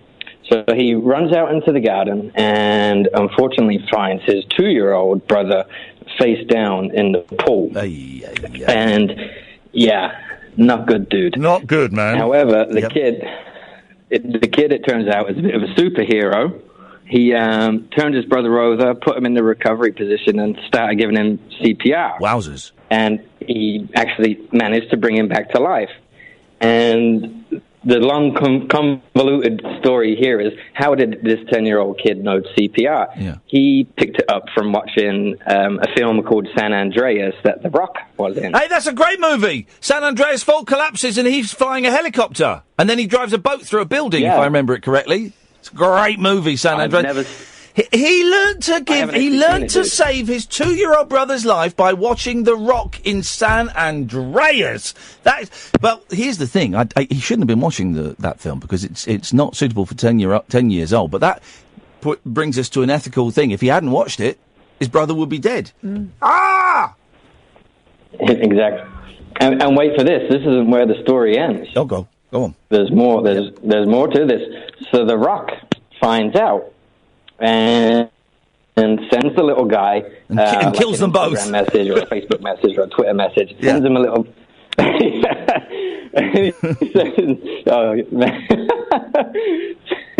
So he sends him a video message and congratulates the little boy. Anyway, so I'm watching the news last night, and The Rock is in Vancouver, where I live, and he's filming a new film. And what he's done is he's actually flew the two brothers and their mum all the way from Michigan over here to Vancouver, and he's put them up for 3 days in a hotel, and he's taken them to the set every day and watching him film. Wowzers! And I just thought that was really great. And and that 2-year-old has found out very quickly there's nothing more boring than a movie set. I tell you, I tell you that. Well, that's a lovely story, Marty. Thank you for sharing that. That's delightful. Anyway, the reception's a bit bad here, Ian. You keep cutting in and out. But I'm going to drop in one more quick feel-good story. Go on. Johnny Depp was also here filming a film. There's so many films filmed here in Vancouver. Yeah. So Johnny Depp was here last month, and he went into the children's hospital for 3 hours as Captain Jack Sparrow. He does that over here. He does that in Great Ormond Street a lot. I was there a couple of days after he'd done it. He rocks up as because Great Ormond Street saved his little girl's life, I think, and so he rocks up at Great Ormond Street as the pirate man, Captain Jack. But yeah, a lot of celebs. Beyonce just rocks up every now and then at Great Ormond Street. Imagine that. Imagine you're a little. The stuff they do there is incredible. Imagine you're in your room and suddenly there's a little knock on the door. Hey, can I come in? It's Beyonce. Hey, a friend of mine has a Polaroid picture of Lady Diana. Wowzers. Visiting Great Ormond Street Hospital. Her little baby was in hospital with a hole in the heart, and Diana had come on a sort of official visit. Yeah. It ended. Half an hour later, she came back on her own. Oh. Yeah, and did like a private one. Stole the children. No, she gave Marty, I have no idea what's going on. I'm going to let you go. Thank you, dude. There's a lady's laugh there. She's ringing the bell. Laugh in a lady's eye. Anyway, yeah, so Diana turned up and spent loads of time with him, and they had a picture. Yeah, but she's not trained medically. No, she's trained. She was the Queen of Hearts, though, and she's good at cuddling. Do you know why she's the Queen of Hearts? She stole them and ate them for her breakfast. Oh, God! 03444991000. This is Talk Radio. Experience the unconventional. Hello? The unpredictable. Don't you think that's a bit weird? And the completely unorthodox. It was my birthday. With rule-free Iain Lee. I was just trying to generate a bit of content. The Late Night Alternative with Iain Lee. Hate alarm clock. Hate going to work. On Talk Radio. Oh, I hate alarm clocks because I had to take the kids to school yesterday, and I've got to take them again today. No, today, whatever, Thursday, and I've got to take them again tomorrow. So I had to set the alarm for 3 minutes past 7. Oh God, that alarm! And that's the joy of the summer holidays is I've not really had to do the alarm stuff. But the joy of them going back to school is I can drop them at school and then go straight back to bed. Yeah. And that is what I did. I'd forgotten what bliss that is. A nice little nap. Guten Abend, Kyle. Evening, boss. You all right? The longest fingernails. Have a guess how long the longest fingernails in the world are. Oh, is it that weird Indian fellow where it's about 92 inches? Hang on a minute. Let me just do a little bit of maths. Hang on a second. Do a little bit of maths here. 92 divided by 12 equals 7.66 feet. No, there's one who's got them even longer. There's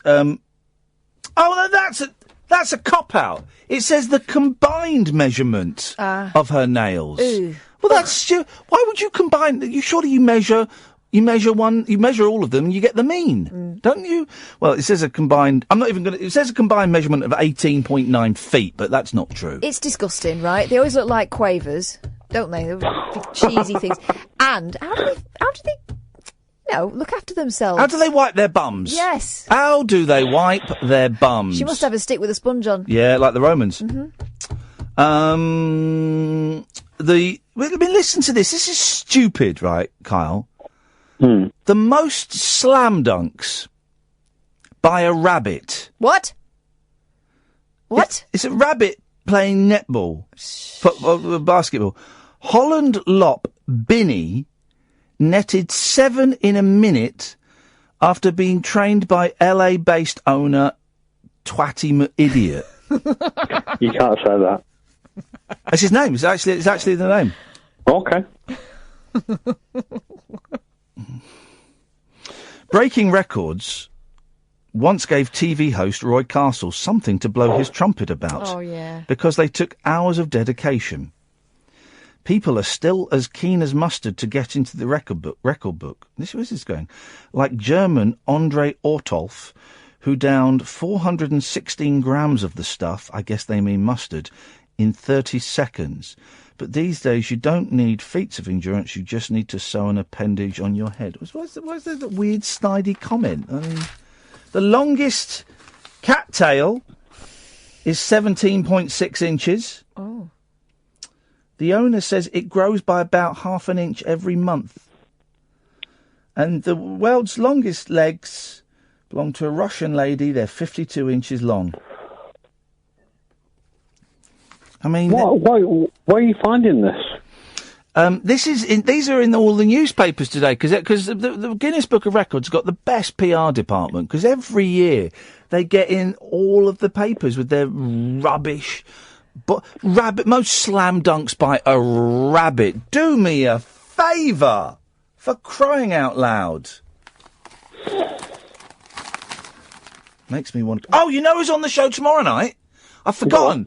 Remind me, Kath. Tomorrow night we got the bloke from Day 5 coming on. Yeah.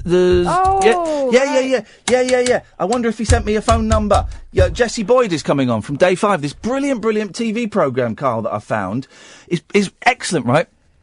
There's a virus or something, and if you fall asleep, you die, and it's set on Day 5 after the whole world has died. That sounds like grim. I'm gonna. And the thing is, it's people who fall asleep, isn't it, that die? Yeah, if you fall asleep, you die. Stay awake. Yeah. You still up for tomorrow? What's the best number, sir? There we go. We've done that. He's the star from Day 5 is coming on. And I'm very, very excited about that because I love that program. Anyway, Carl, what have you called in for, man?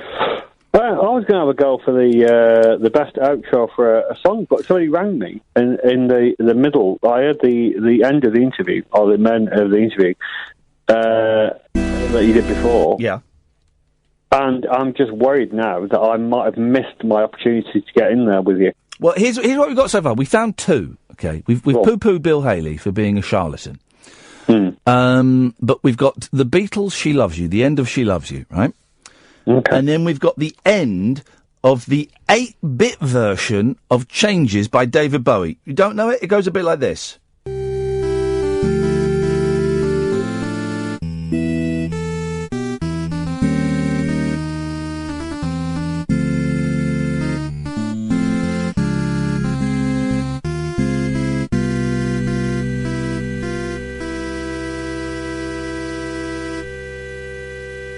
Got anything that's that good? Got anything that is that good, Kyle? Well, I quite like it. I'm just, you see, this is a bit avant-garde, but it might appeal to you, I think. Okay. He's going to play his pretentious card, which is a bold move. I applaud, but it's a bold move. I'm not pretentious. I think you know that, sir. However, However, I suspect I would say A Day in the Life by the Beatles, the final chord, which I believe is an E major.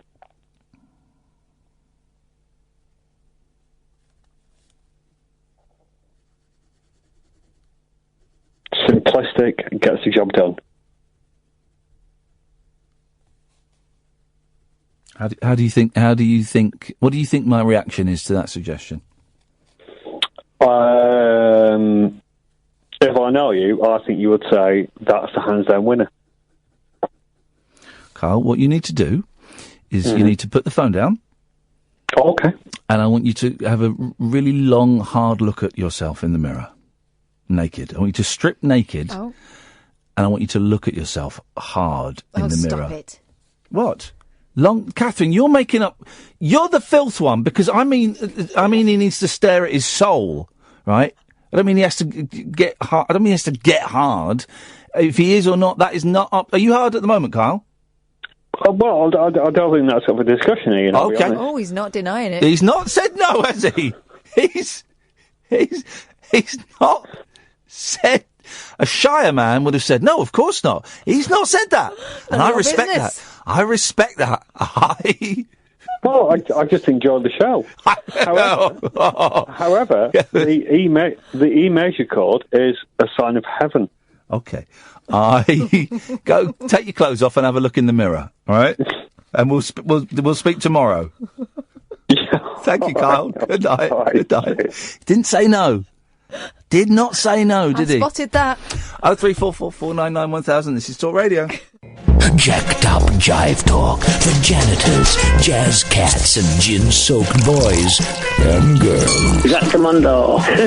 If you're awake, you're welcome. I've got 5 cactus needles stuck in my... The Late Night Alternative with Iain Lee on Talk Radio.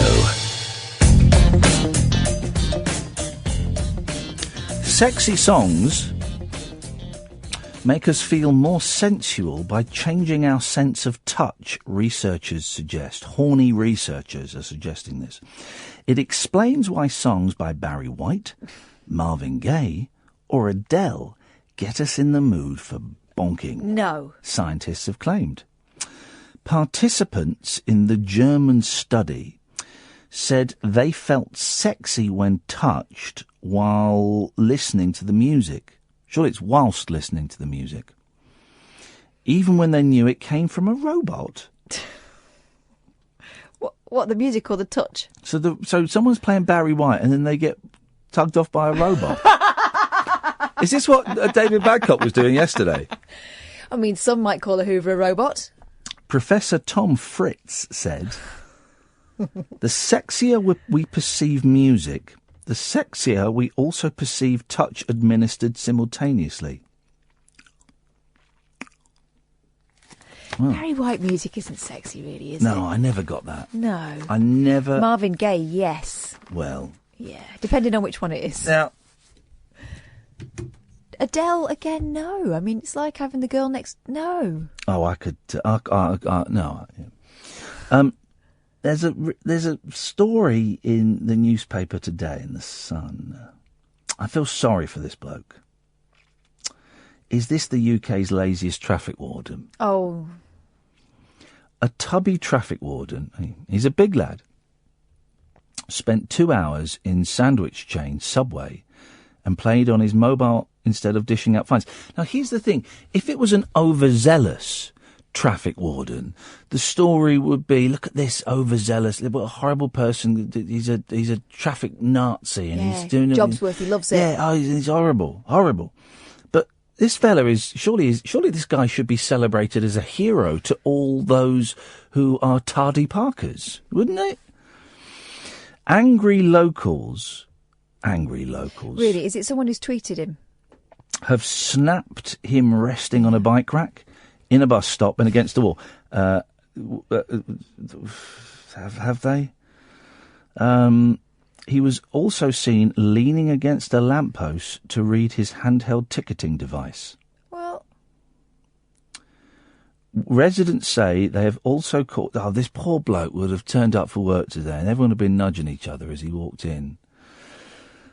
Residents say they've also caught him fiddling with his phone in Pimlico, West London, where he is believed to be new. On Tuesday, this guy is a legend, and he's doing us a favour. I mean, listen, I've not got a problem with traffic wardens. If you get a ticket, you shouldn't have parked there. Every time I've had a ticket, it was annoying, but it was justified. I shouldn't have parked there. It's normally because I thought, oh, I'll risk it. I'll chance it. And I get caught. There you go. But this guy is surely is a legend. He's a hero. On Tuesday, he was in Subway from 3:46 to 5:39. Well over the hour's break, wardens are allowed. Oh, son, you grasses. Yesterday, he went into the Sarnie shop at 11:34 and left at 12:07. He went back at 2:54 until 4:43. Subway do delicious sandwiches. Is the aim of this game to get this guy the sack? Is that what's going on? And then get a Jobsworth in that'll go and ticket everybody. Yeah. A source said he's obviously finding the job taxing. By the way, when you read it says a source said, they've made it up, because you can say anything. A source said, oh, I think he's playing with his willy. You say anything when you say a source as well, when you get celebrity friends of the couple or source close to the couple. Nah. It's not the first time he's been spotted relaxing, and it's usually against anything he can lean on. And they've got pictures of him leaning on a wall. Yeah, but he's still working. Leaning against a lamppost, sat at a bus stop, and sat on a bicycle rack. The guy walks around a bit, checking cars, but quickly needs a rest. It's all right for some. It's all right for some. The man works for City of Westminster. Here it contradicts itself. Claire, I'll come to you in a minute. Here it contradicts itself, right? The man works for City of Westminster Council, which last year made a UK high £55.9 million from parking fines. Well, this guy is just simply redressing the balance, isn't he? Or is he? There's no... I mean, I wouldn't like to say that this guy isn't doing his job. No. Maybe he's so good that he has longer breaks. We just don't know. A spokesman said, our marshals are given handheld devices that look similar to a phone. We can use the device's data to regularly monitor their performance. We take any complaint seriously and will investigate the matter. You absolute grasses, son. Bloke does what Britain is famous for. Shirking. He's a national hero. The guy is an absolute hero. Here's, I just want to do this, and then we'll go to Cleo, and then we'll go home. This story blew my mind. Okay, we're going to hell in a handcart.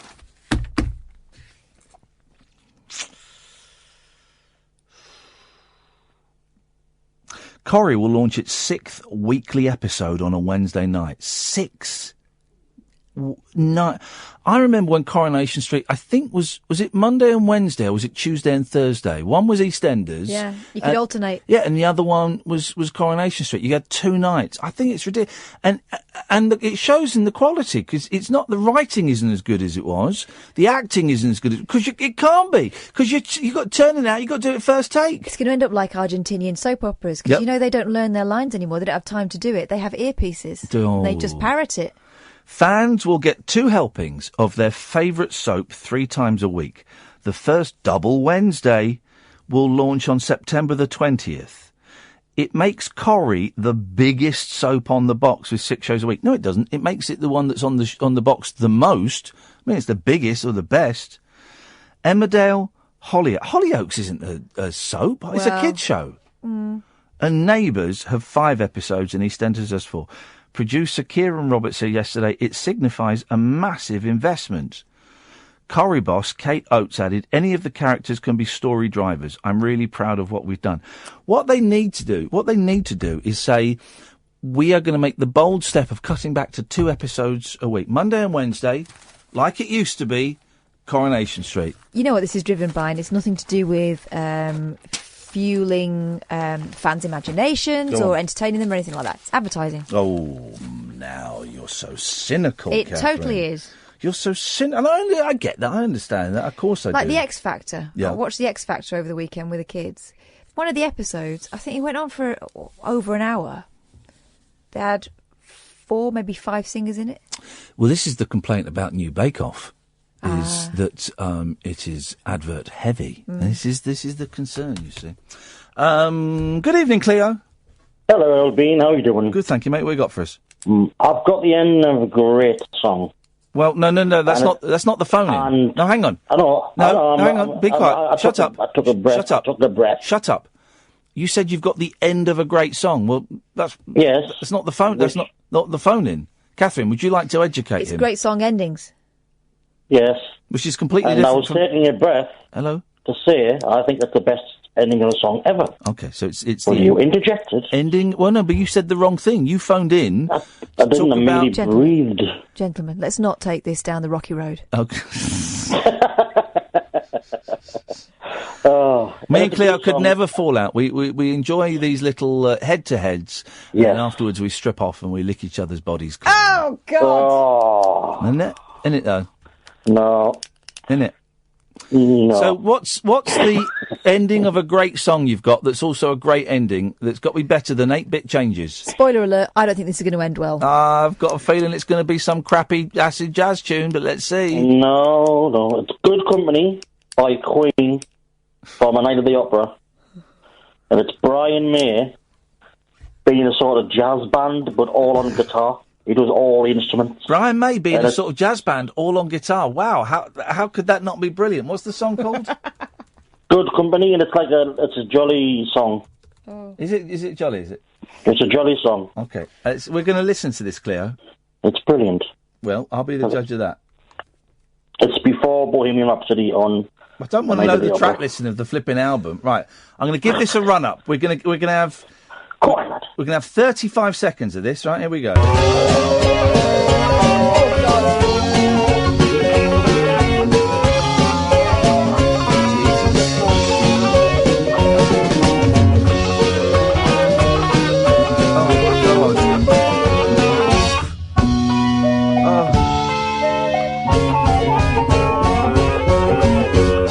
Oh, God. Oh, mate. Mate. That made me want to rip my internal organs out and stuff them in my ears. Oh, mate. That's amazing. Mate, honestly, you need to reboot yourself because your taste in music That's absolutely astonishing. One of the worst I've ever had the misfortune to come across. It's a jazz band, all on guitar. Apart from the drums and the bass. Every note. Well, obviously, apart from the... Yeah. Every single note was recorded individually. That's how musicians record. That's how musicians make music. They don't record all the notes at once and then get a computer to separate them. They do all the notes individually. You absolute pudding. Cleo, thank you very much indeed. Cleo! All the notes are recorded individually. Yeah, because what they normally do is they just go and put their arms down on the pianos, play it all, then unpick that. Yeah, feed it through a computer, and it just out comes Hey Jude. That's how the Beatles did it. They record all the notes individually, you muppet. Yeah, you've outdone yourself. Sweet, sweet Lord.